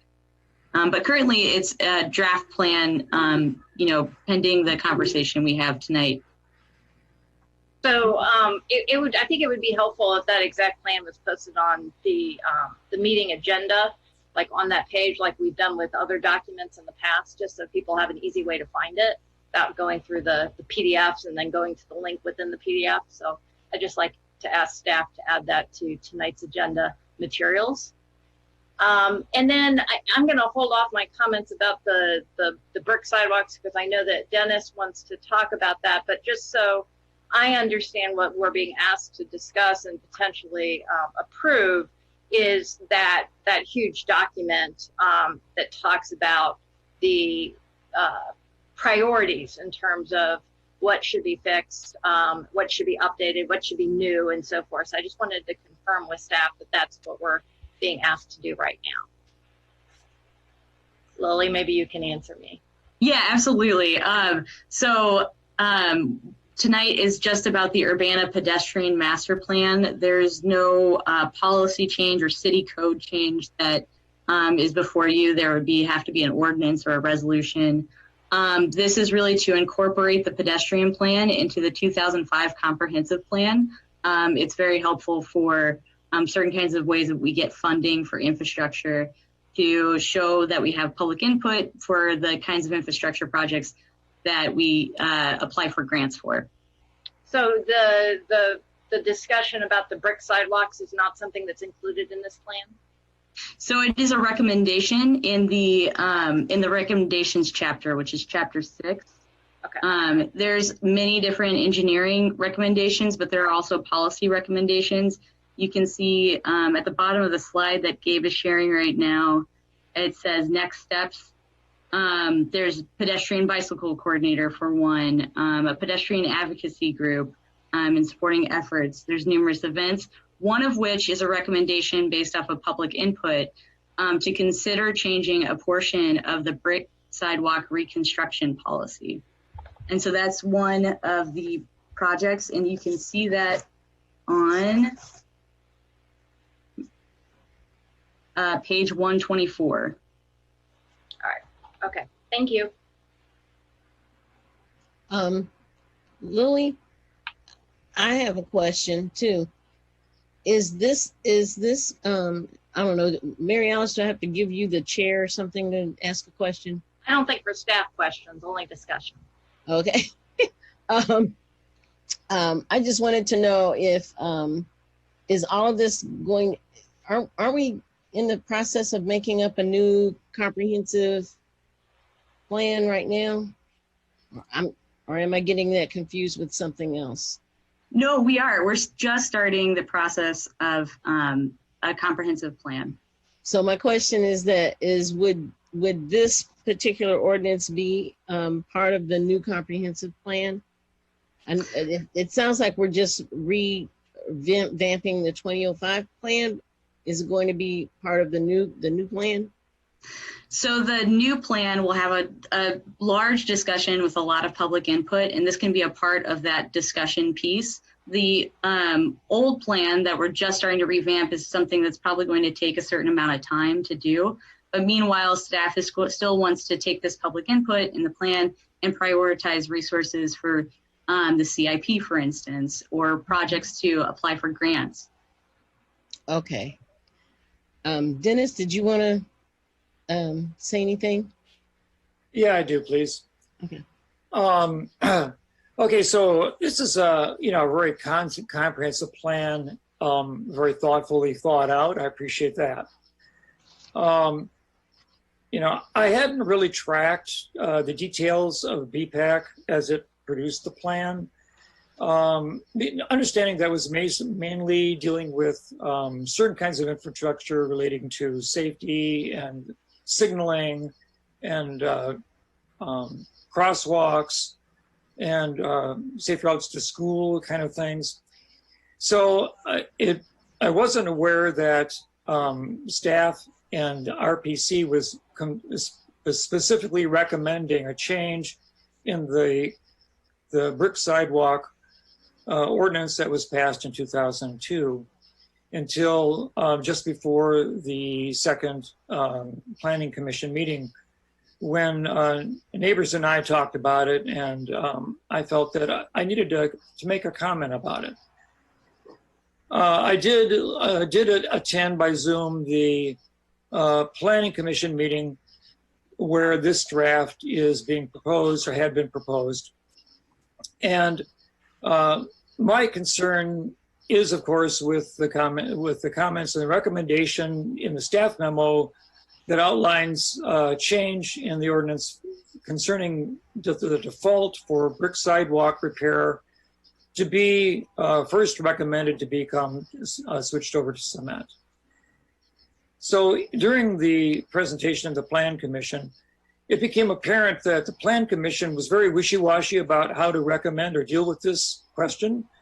Not only did individual members of the Plan Commission bring up the fact that they actually liked brick sidewalks and had them in front of their house, and that it was one of the reasons why they actually decided to live in the East Urbana neighborhood, which I live in, the Huna neighborhood, historic East Urbana neighborhood. But also that they were wondering about how they could make any kind of change at all in this master plan, even though it's a draft. It seemed to me that the draft was being presented to the Plan Commission for input, not necessarily just to rubber stamp the plan, but to actually be thoughtful in consideration of its recommendations. But the Plan Commissioners didn't feel that they had the authority to make any kind of recommendation change because there was a process of public input up until that time. So that kind of disregards the whole idea of bringing forward public input to the Plan Commission during its review, as if public input now was not valid or valued. So my concern is this, that yes, there of course are issues with the brick sidewalks, although the city has actually invested a rather large amount of money in relaying brick sidewalks in both East and West Urbana in a period of perhaps like a more fruitful funding back about 8 well, is maybe from 8 to 6 years ago. And, you know, certain lengths of entire blocks in some instances of Oregon, Nevada, you know, Illinois Street. And as I walk through my neighborhood, I see the successful result of relaying the brick sidewalks, which had been damaged, slumping, or otherwise problematic. Most recently, when a water main was being installed during reconstruction of the city water system, well, it's not really owned by the city, on Anderson Street, and the water main ran under the sidewalk, and so the sidewalk had to be pulled up. The property owner was advised by staff to just put in some cement. But advocates, including Alice Engelbretson, who spoke earlier today, and other members of the Huna neighborhood approached the property owner. Now, I didn't have anything to do with this, but they went and approached the property owner and convinced the individual to reconsider that. And they indicated that, yeah, they actually have preferred, or they actually value the brick sidewalks. And so the sidewalk, for its length between Green Street and High Street on Anderson on the west side, was relayed by that preference in brick at the expense of the water company, because they were doing the work. And while they didn't relay the brick in a herringbone pattern, which is the more traditional historic pattern found in most of our city streets, they did an excellent job. And that pathway now is totally walkable. So my point is that if you want to retain the brick sidewalks, if you value them for their aesthetic quality, their historic sense of place that they create in certain neighborhoods that are not going to be replaced or achieved in the more modern sections of the city that are already cement sidewalked by ordinance or by preference during their construction period. You know, we only have certain lengths of sidewalk here that even have protection. So if it's possible to see that you can relay those bricks and make the surface completely accessible and walkable, has been attested to by several of the comments that some of the members of Huna have sent to me, and I have forwarded to the city council earlier today for you to read. It concerns me that we're going to want to talk. The recommendation coming from BPAC is that by default, the staff should be encouraging them to take out the brick and replace it with cement. That decision is basically just a cheap financial solution. And it is questionable whether cement slab sidewalks are actually more conducive to safety than brick, in that we've had people in our neighborhood, including myself, while jogging on cement sidewalks, were tripped up by shifted slabs of cement, which were no longer in alignment, but were raised up a half, a quarter inch, 3/4 of an inch. They create a stumbling threat to safety just as much as any brick sidewalk will.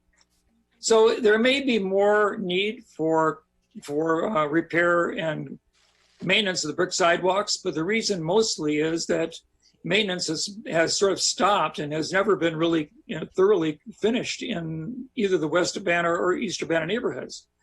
Now I'm talking about East Urbana, but I know that West Urbana people value their sidewalks, the brick sidewalks, mostly for their historic value.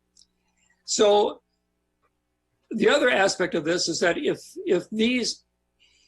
that we have here two separate focal points of attention in discussing brick sidewalks and in their retention.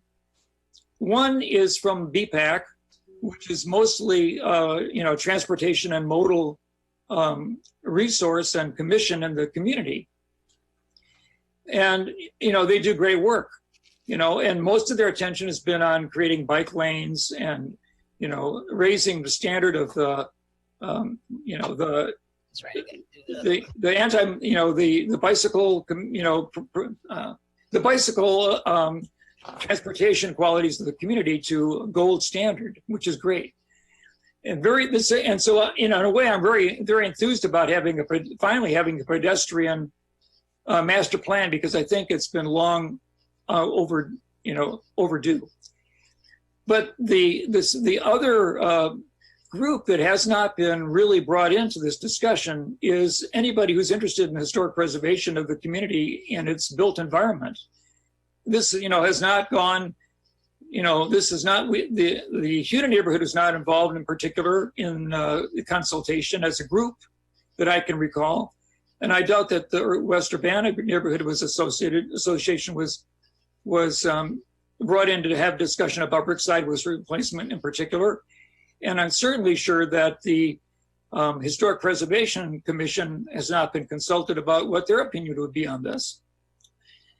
Because this is true, I recommend that we just eliminate at this point the one paragraph that recommends that the replacement default be from brick, sidewalk, to cement, because I think that conversation hasn't really been justly enumerated and fully explored in the community and what its values are.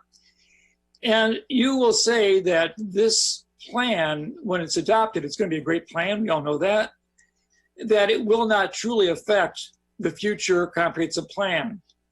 But I will say that it will be referred to with authority that, one, the Plan Commission, which was dubious about what it could possibly do to amend it, because actually some people considered amending this particular aspect of this plan, the brick sidewalk aspect, that the Planning Commission will be quoted as having approved the plan, including the brick sidewalk recommendation, as unanimous.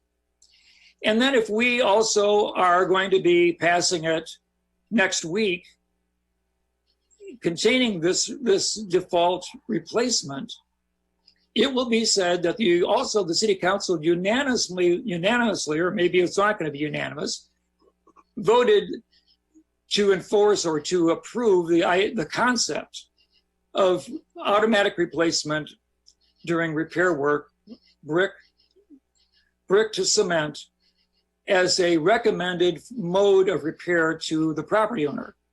So staff is going to be actually recommending using this plan to change those parameters. And I just disagree. I think that this needs to be discussed differently, that the historic importance of the brick sidewalks in my neighborhood. I have two of them, one on the side of my house and one in my front of my house. And I certainly know, what it's like to shovel them, to weed them or not to weed them or whatever. It's a very doable thing. I don't feel it's dangerous. It supports the sustainability goals of the community because it's a permeable sidewalk rather than a slab, which is an impermeable rain pouring off sidewalk. That's not well stated, but that's what it is. And that the issue is really deeper and has a lot more effect on people's sense of quality of their environment in historic neighborhoods than just the convenience of making cement the go-to process. And really, it's all about also the city's commitment to maintain all sidewalks in Urbana, which have to include brick sidewalks. And yes, it's more important. It's more financially expensive to relay brick. But here we have BPAC and the Regional Planning Commission, who are experts at seeking funding to achieve infrastructure repair and improvement. And why can't we rely upon them to find the needed funding when the time comes for these projects as well as others? So I'm going to recommend that we either divide out the paragraphs recommending that change, or wait and have a conversation about this. Remove the whole question for another day, maybe when we discuss the comprehensive plan of 221. Dennis, can I just want to interject real quick because it's going on. It's almost 10:25, and I think we need to extend the meeting. Do we need to take a vote to extend the meeting? I think we do, probably. Okay. Does anybody have a motion? I'll move to extend the meeting to 11 o'clock. Okay. Second. And I don't want to make a big deal out of this because it's really just one paragraph. But yeah, can we second this first? Thank you. Second.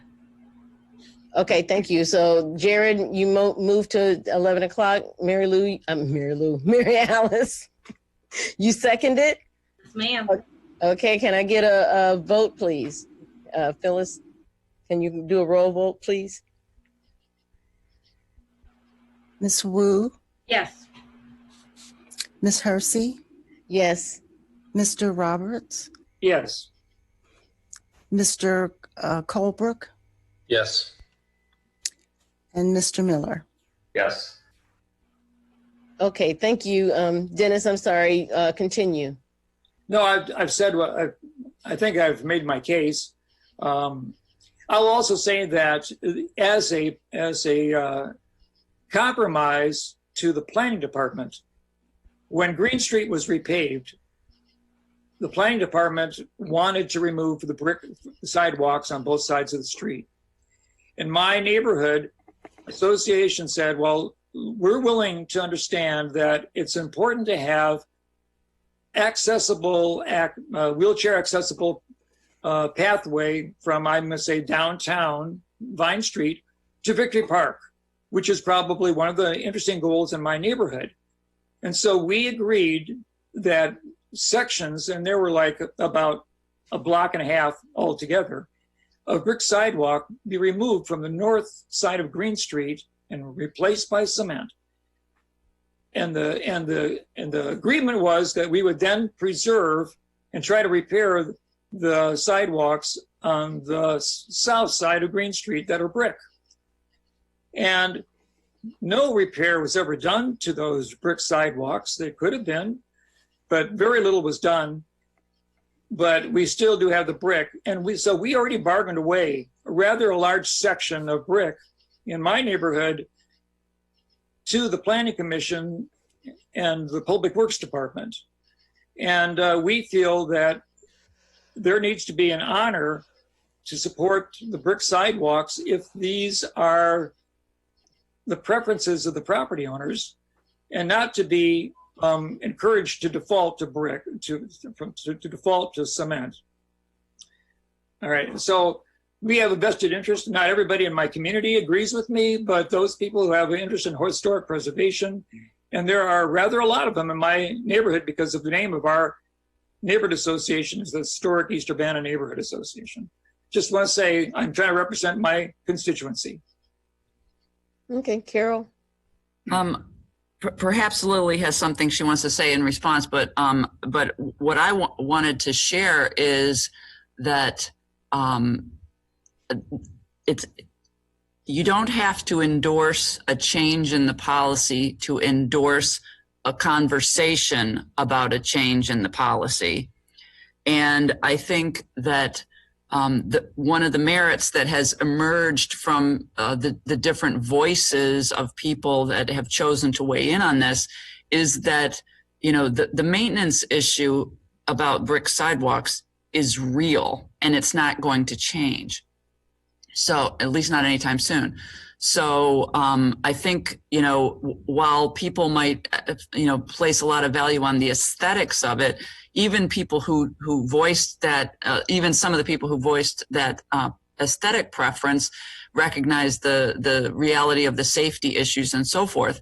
And so I think that, as I said, you don't have to endorse a change in the policy to endorse a conversation about a change in the policy. And I think there's some real conversation that needs to take place around preserving brick sidewalks in light of our ability to maintain them. Because that's a real problem for us. It should not be a larger problem than maintaining cement sidewalks. And the cement sidewalks need to be maintained as well. It's twice as expensive to maintain brick sidewalks as it is to maintain concrete. And there are ways of getting grant funding to assist that. And I think that the city has a responsibility to pursue it. Okay, Mary Alice, I'm gonna do Lily first, and then you. Well, I just can clarify a couple of things. The recommendation isn't to change the policy, it's to consider changing the policy, which really gets at the heart of what you were kind of, some of the things you mentioned, which was this needs to be a much larger conversation with historic preservation being consulted, neighborhood associations to be consulted. So if staff did pursue this recommendation change, and there are a lot of recommended changes to pursue, it's kind of a very lofty plan. If staff did, it would be a very large conversation where many voices need to be consulted to make such a change, and city council would have the ultimate say in making that change. I just wanted to kind of clarify that a little bit. We try to kind of include that in the staff report, but it's kind of buried in a chunk of stuff. So, okay, Mary Alice. Yeah, I want to say that I agree with Dennis in that typically when we approve these types of plans, and then we move forward with other projects, then we will have reference to those approved plans. And I feel like I've talked a lot about the comprehensive plan and its out of dateness, and I'm really happy that the city is now moving forward with updating that. But anytime we have something that comes through from the Planning Commission, it's always referenced in terms of how does this meet the comprehensive plan. So I guess my basic question is the question to us today as City Council to wholly accept the pedestrian plan, or do we have the ability to do as Dennis suggested, which is to remove a section? It is only a draft. Anybody? Lily, Kara, Lori.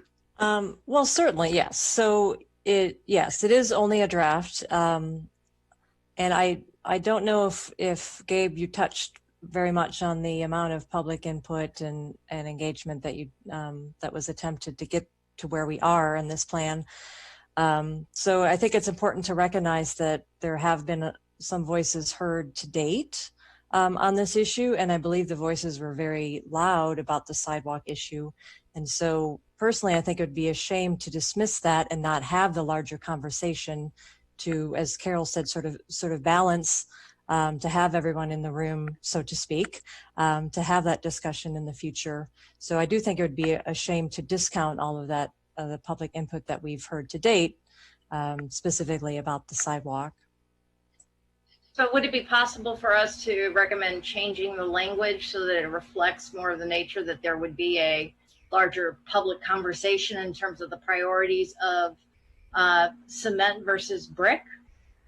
Could we tweak that language a little bit to make that very clear that conversation needs to be had, that explicit conversation needs to be had in that document? Sure, I think there is some reference there, so maybe those that are more familiar with the specific language could think about a way to make that more specific. Sure. Yeah. So Dennis, would you be satisfied tonight regarding this topic if we either tabled it or amended it? Because we won't be voting on it tonight anyway because we're in the committee of the whole. No, I know we're not voting on it, but I mean for us to talk about it in another committee of the whole meeting or something like that. Is that what you're looking for? Yeah, maybe. I mean, I wouldn't be able to support it as written today. And I would like to see some, or maybe offer some additional language. But right now, the language is that it's recommended. Mm-hmm. It's recommended. That's a definite statement that the staff and the plan recommends that there be this change. And I'm just not really. I mean, yeah, it might be recommended that we discuss it, but basically the gist is that there's support to completely change the brick sidewalk ordinance, which was passed in 2002 by unanimous vote of the city council at that time. So yeah,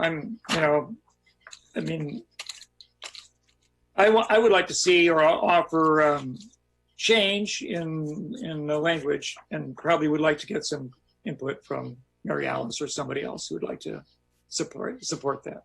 Jared? We could, Dennis, offer to send the draft to council with no recommendation pending that language. Sure, why not? That's fair. I mean, I totally understand the value of the fact that there's been significant public conversation, and we do have now a rather extensive survey of the condition of our sidewalks.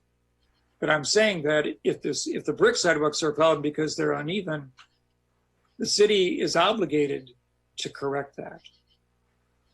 I don't care if it's expensive or not. If it's a safety issue, I mean, why do we repair streets? Because people talk about potholes. Well, our brick sidewalks have their own potholes. Let's give them the same value for pedestrians as we give to automobiles to repair potholed streets. Sharice, can I make a motion? You surely may, Jared.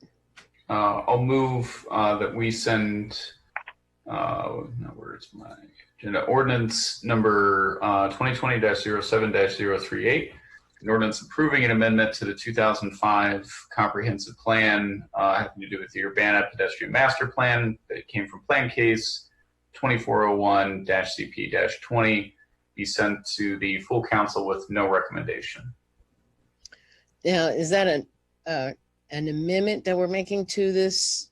Just sending it forward as a motion with no recommendation. No recommendation. Anybody want a second? I'll second that. Okay. It has been moved by Jared and seconded by Mary Alice. Can we get a roll vote, please, Ms. Clark? Oh, it's a discussion. My bad. Discussion? I'm ready to vote. Everybody ready to vote? Okay, Ms. Clark? I do have one question, I guess. Oh, okay. Okay, so Dennis, is your plan to propose different language at the next city council? So I'd be happy to work with you on that. Sure. Yeah, I'd like to expand it so that we don't have a black and white recommendation specifically in this plan that we're proposing to pass. Lori? Could I just ask, could you work with Gabe and Lily on the specifics on that to help weave that in better rather than just having us need to react to it? Certainly, we would be happy to do that. Thank you. We would Appreciate that. We would actually seek the support of the RPC and our own planning division. Okay, are we ready to take a roll vote? All right, Philip, Ms. Clark? Okay, this is going to council without a recommendation. Is that correct? Yes. Okay. Ms. Wu? Yes. Ms. Hersey? Yes. Mr. Roberts? Yes. Mr. Colebrook? Yes. Mr. Miller? Yes. Thank you. Okay, so I appreciate all your patience. Thank you very much. Oh, no problem. Our next thing on the agenda is ordinance number 2020-07-039, an ordinance approving an amendment to the 2005 comprehensive plan, Urbana bicycle wayfinding plan, plan case 2402-CP-20. Is there anyone here to give information regarding this? Gabe? Okay. I don't know if city staff wants to say anything before I start, but I have a presentation. Gabe would like to present. Thank you, Lily. Let me share my screen. Okay. Hopefully you can all see Urbana Bike Wayfinding Plan. This is another project we've been working with city staff and steering committee on. This document has 6 chapters. which include an introduction. We've looked at peer areas that have bike wayfinding signs, existing signs and destinations in Urbana, public input, sign designs and placement, and implementation. So within the introduction, this plan actually came about because it was a major recommendation of the Bicycle Master Plan to install bikeway and trail wayfinding signs to supplement existing and proposed bike routes in Urbana and trail signs. The purpose of this plan is to facilitate bike navigation to riders' destinations while conveying the community's identity and encouraging people to ride.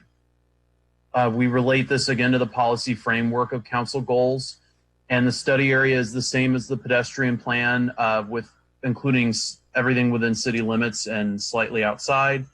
As I mentioned, there was a steering committee, which included representatives from the university, the Park District, and the Champaign County Bikes. And then we talk about wayfinding benefits a bit, which you may, I'm sure, hopefully you're aware, you've seen bike route signs in town. The idea of this plan is to expand on that so that there are signs with destination, distance, and direction information. And having that information enhances the bike network, because in many streets, where we do have bike route signs, they're fine as is for riding. They're low volume, low traffic streets, shade and whatnot. But having the information about destinations and where, how close things can be, can encourage people to ride when they realize that it is actually really close. And it also makes drivers aware of bicyclists being on a particular street.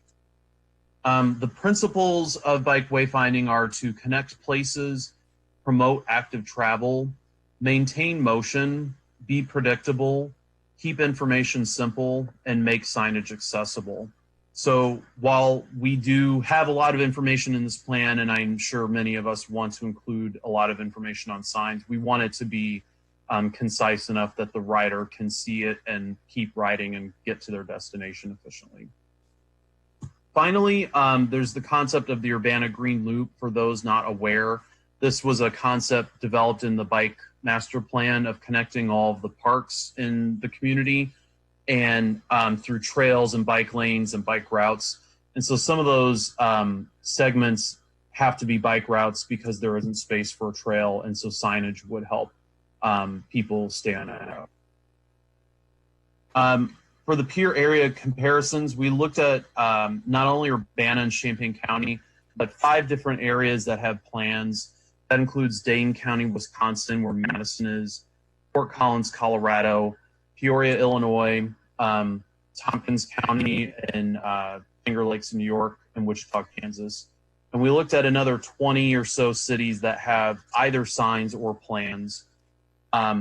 We looked at things like the population and if it's a bike-friendly community, again, if they have a plan, bicycle-friendly university, things like that. And then we did an inventory, you'll see on the map, of the existing bike route signs in Urbana. Then there's information on bike destinations that are proposed. And the first recommendation regards the name. Where a route follows a particular street more than 50% of its route, or the Boneyard Creek, then it's proposed to name it after that route. So Washington Bikeway, Maine Bikeway, etc. I alluded to having a lot of information on signs or not trying to have that. There are standard abbreviations for a lot of terms, and the typical character limit for a single word is 14, and for a phrase is 19. So we do have information on what the destinations, how they might read, that will help Public Works when they get to implementing this plan. There are 3 levels of destinations that we've gotten from these other best practice plans. That's primary, your longest distance, larger destinations, other cities, downtown Urbana, University of Illinois, large signature parks. On the secondary level, our community level destinations like shopping, medium-sized parks, medical facilities, and then everything else is in the tertiary category, neighborhood level, neighborhood bikeways, employers, schools that don't serve the whole community but just a neighborhood, and university destinations. So we did have a public meeting in conjunction with the PED plan. Again, 31 people attended and presented design ideas and had people vote on them. This was also available online. We presented these signs for on-street and off-street trails in the University of Illinois. And then that corridor naming, we asked for input on how people might want to name the bikeways, but what we found, the results were that people wanted to just identified by the major street name or the major feature. And that resulted in 9 east-west corridors and 5 north-south corridors that are the level 1, 2, 3 corridors for implementation. So chapter 5, we talk about bikeway designations and the naming, which I've touched on. The 3 major sign types are decision, turn, and confirmation. And we have designs for on-street and off-street. We also developed signs for other jurisdictions that were part of the steering committee, like the University, Carl, MTD, the Park District. And that mainly involves having that topper that's on the right side of the off-street signs there. So you have the City of Urbana topper, but for a different jurisdiction that can be and exchanged for their own logo. And essentially the design sign is, or decision sign is where 2 bikeways intersect, and it tells you what is ahead and what's to your left or right in terms of destination, distance, and direction. The turn sign can be used for small changes in the route. Maybe you have a turn every block for a couple blocks. And then confirmation signs are after you make the turn.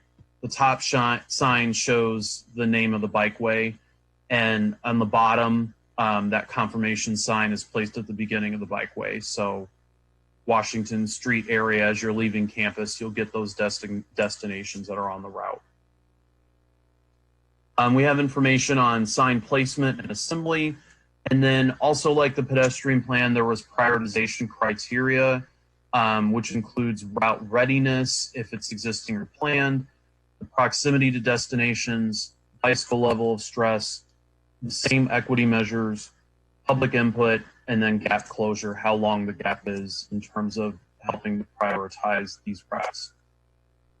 And then you can see in the red are the priority 1 routes, which is Maine, Washington, Race, Anderson, and Windsor. Priority 2 is Broadway, Philo, Greene, Goodwin, and Pennsylvania. Priority 3 is the Boneyard Creek corridor, Florida Avenue, Illinois Street, and the Kickapoo Rail Trail corridor. And then priority 4 would be everything else that's recommended as a bike route or facility in the Bike Master Plan.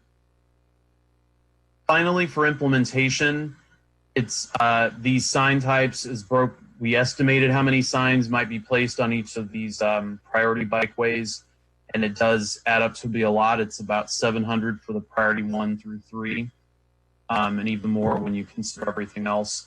But once again, we've identified some funding sources that could be used beyond just city bike master implementation funds. All right, that is my presentation. Happy to answer any comments or questions.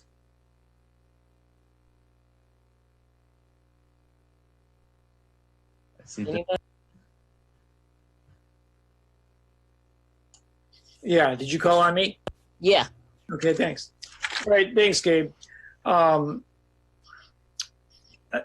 I'm always impressed by how thorough the biking community is able to pull together resources to create what has become a gold standard bike trail community of Urbana. And you just said that you already have located funding to cover some of the expenses of the signage, and that there would be maybe potentially 700 signs. Is that correct? I might let Shannon speak to that. I know she's on the call. I don't want to. We identified funding sources. It's some of it is kind of like grants that can be applied for. All right. So actually, you've done some research, and you will be able to locate and probably you're likely to achieve some funding from certain sources. Is that correct? I'm going to let Shannon speak.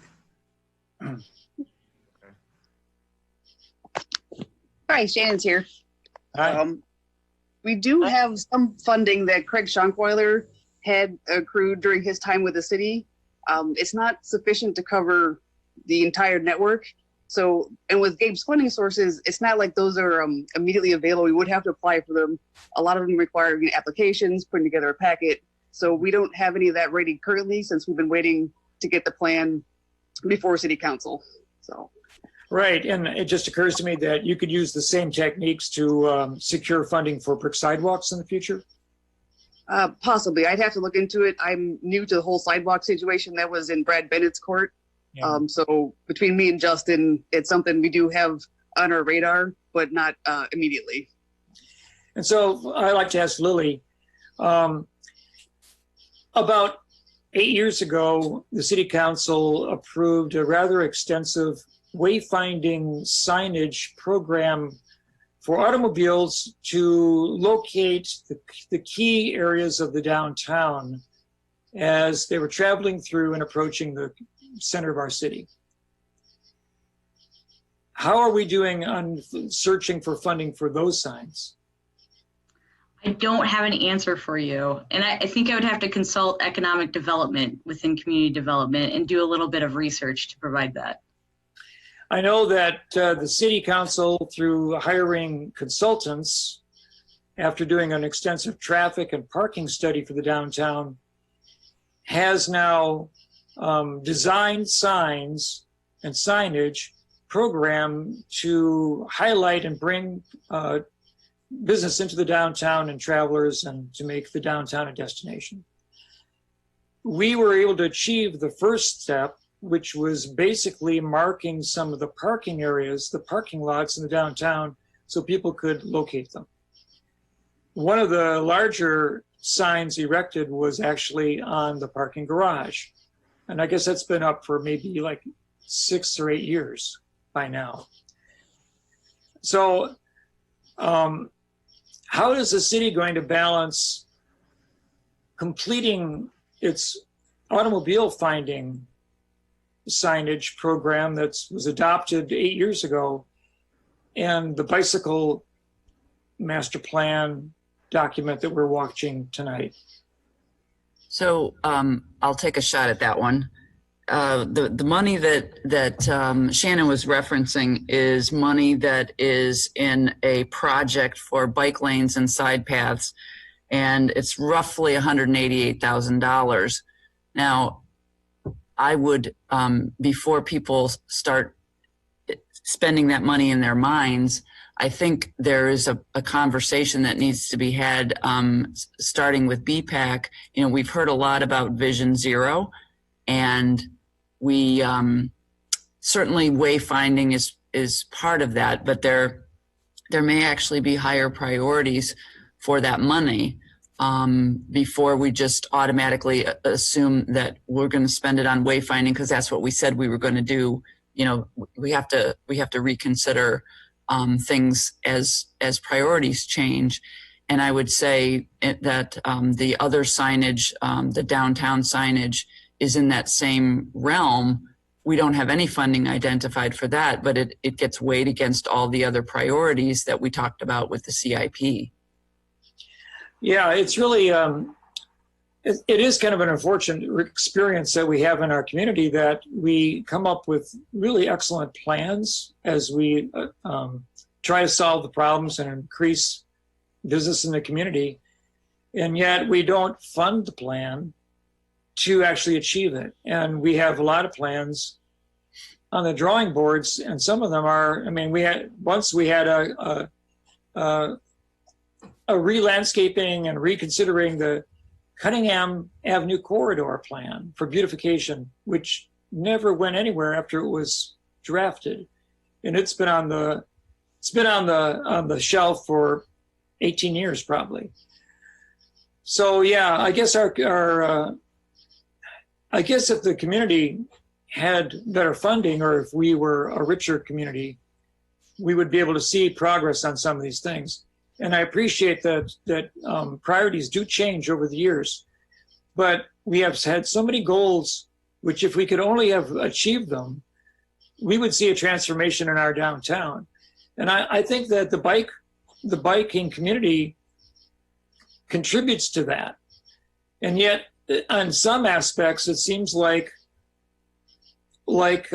putting up bike signs is not as significant in some respects as some of the other goals that could be achieved on the whole.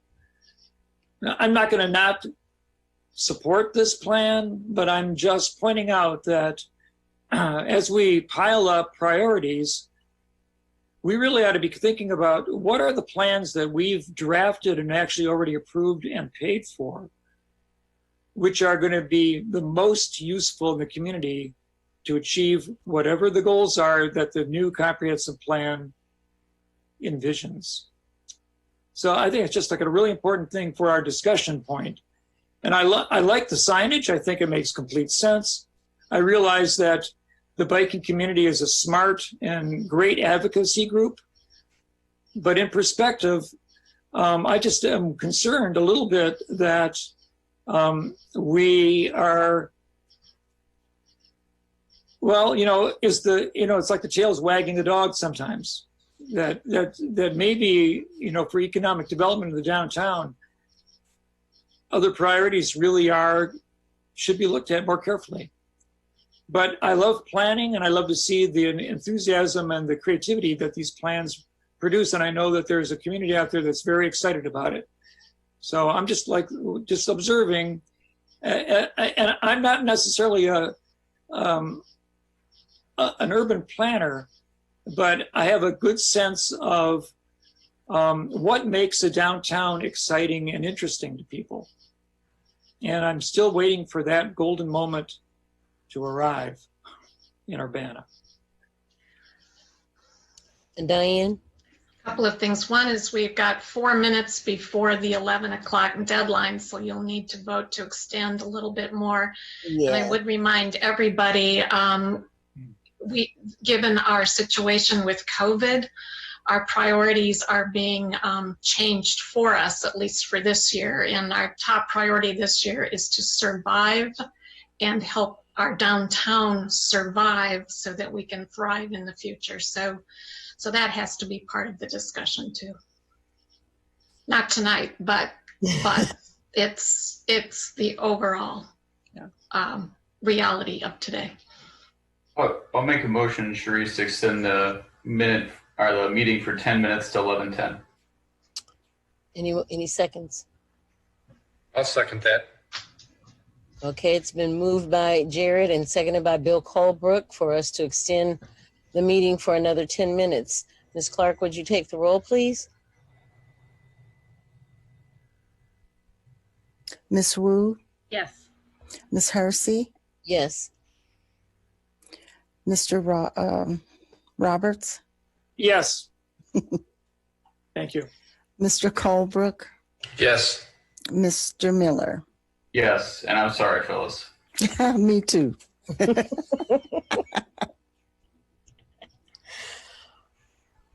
Well, we still have the last discussion item too to get to. Are there any motions to regarding this resolution? Anybody? I'm happy to make a motion. Okay, Mary Alice.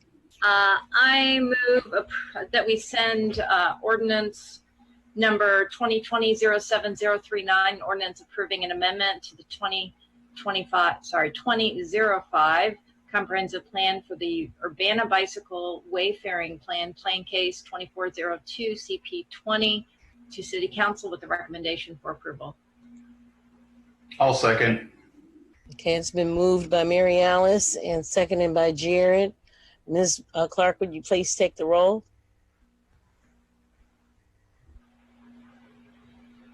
Ms. Wu, Yes. Ms. Hersey, Yes. Mr. Roberts, Yes. Mr. Colebrook, Yes. Mr. Miller. Yes. Okay. And let's see. Our last agenda item is our safety and policing plan. Does anyone want to open that discussion? Sharice? Yes. I have a proposal. We have a couple options here. Given the lateness of the hour, I don't think anyone's in a condition to have a really productive discussion tonight. So here's a couple of options for the council. One is this meeting could be continued till tomorrow night at 7 o'clock.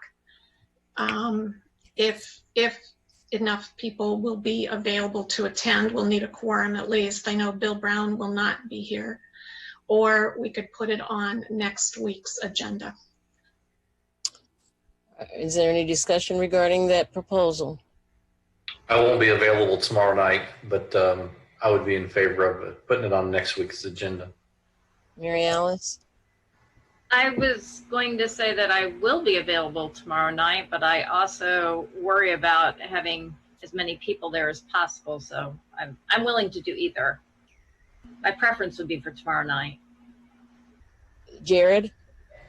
I would be fine with Monday versus tomorrow night, but I would request that we don't put it as the last thing on the agenda because this keeps happening over and over again. Yeah, it does. And plus, if we try to do it tomorrow night, we won't have a quorum because Bill Brown won't be here either.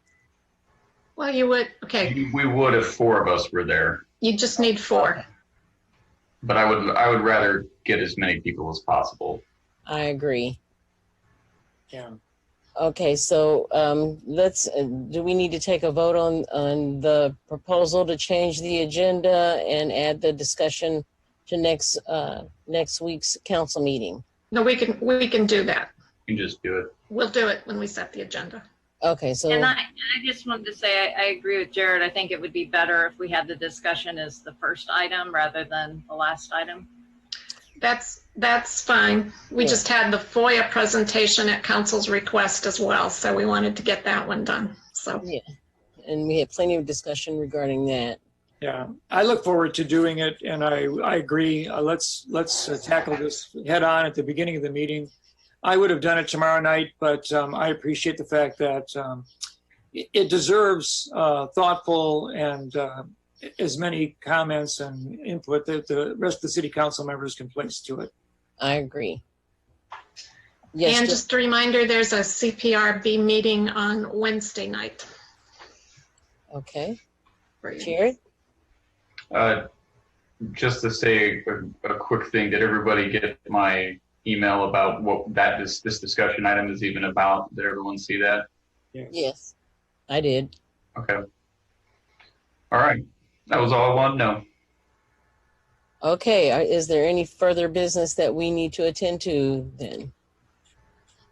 Well, then with no further business, I suppose we can adjourn this council of the whole meeting. See you next week.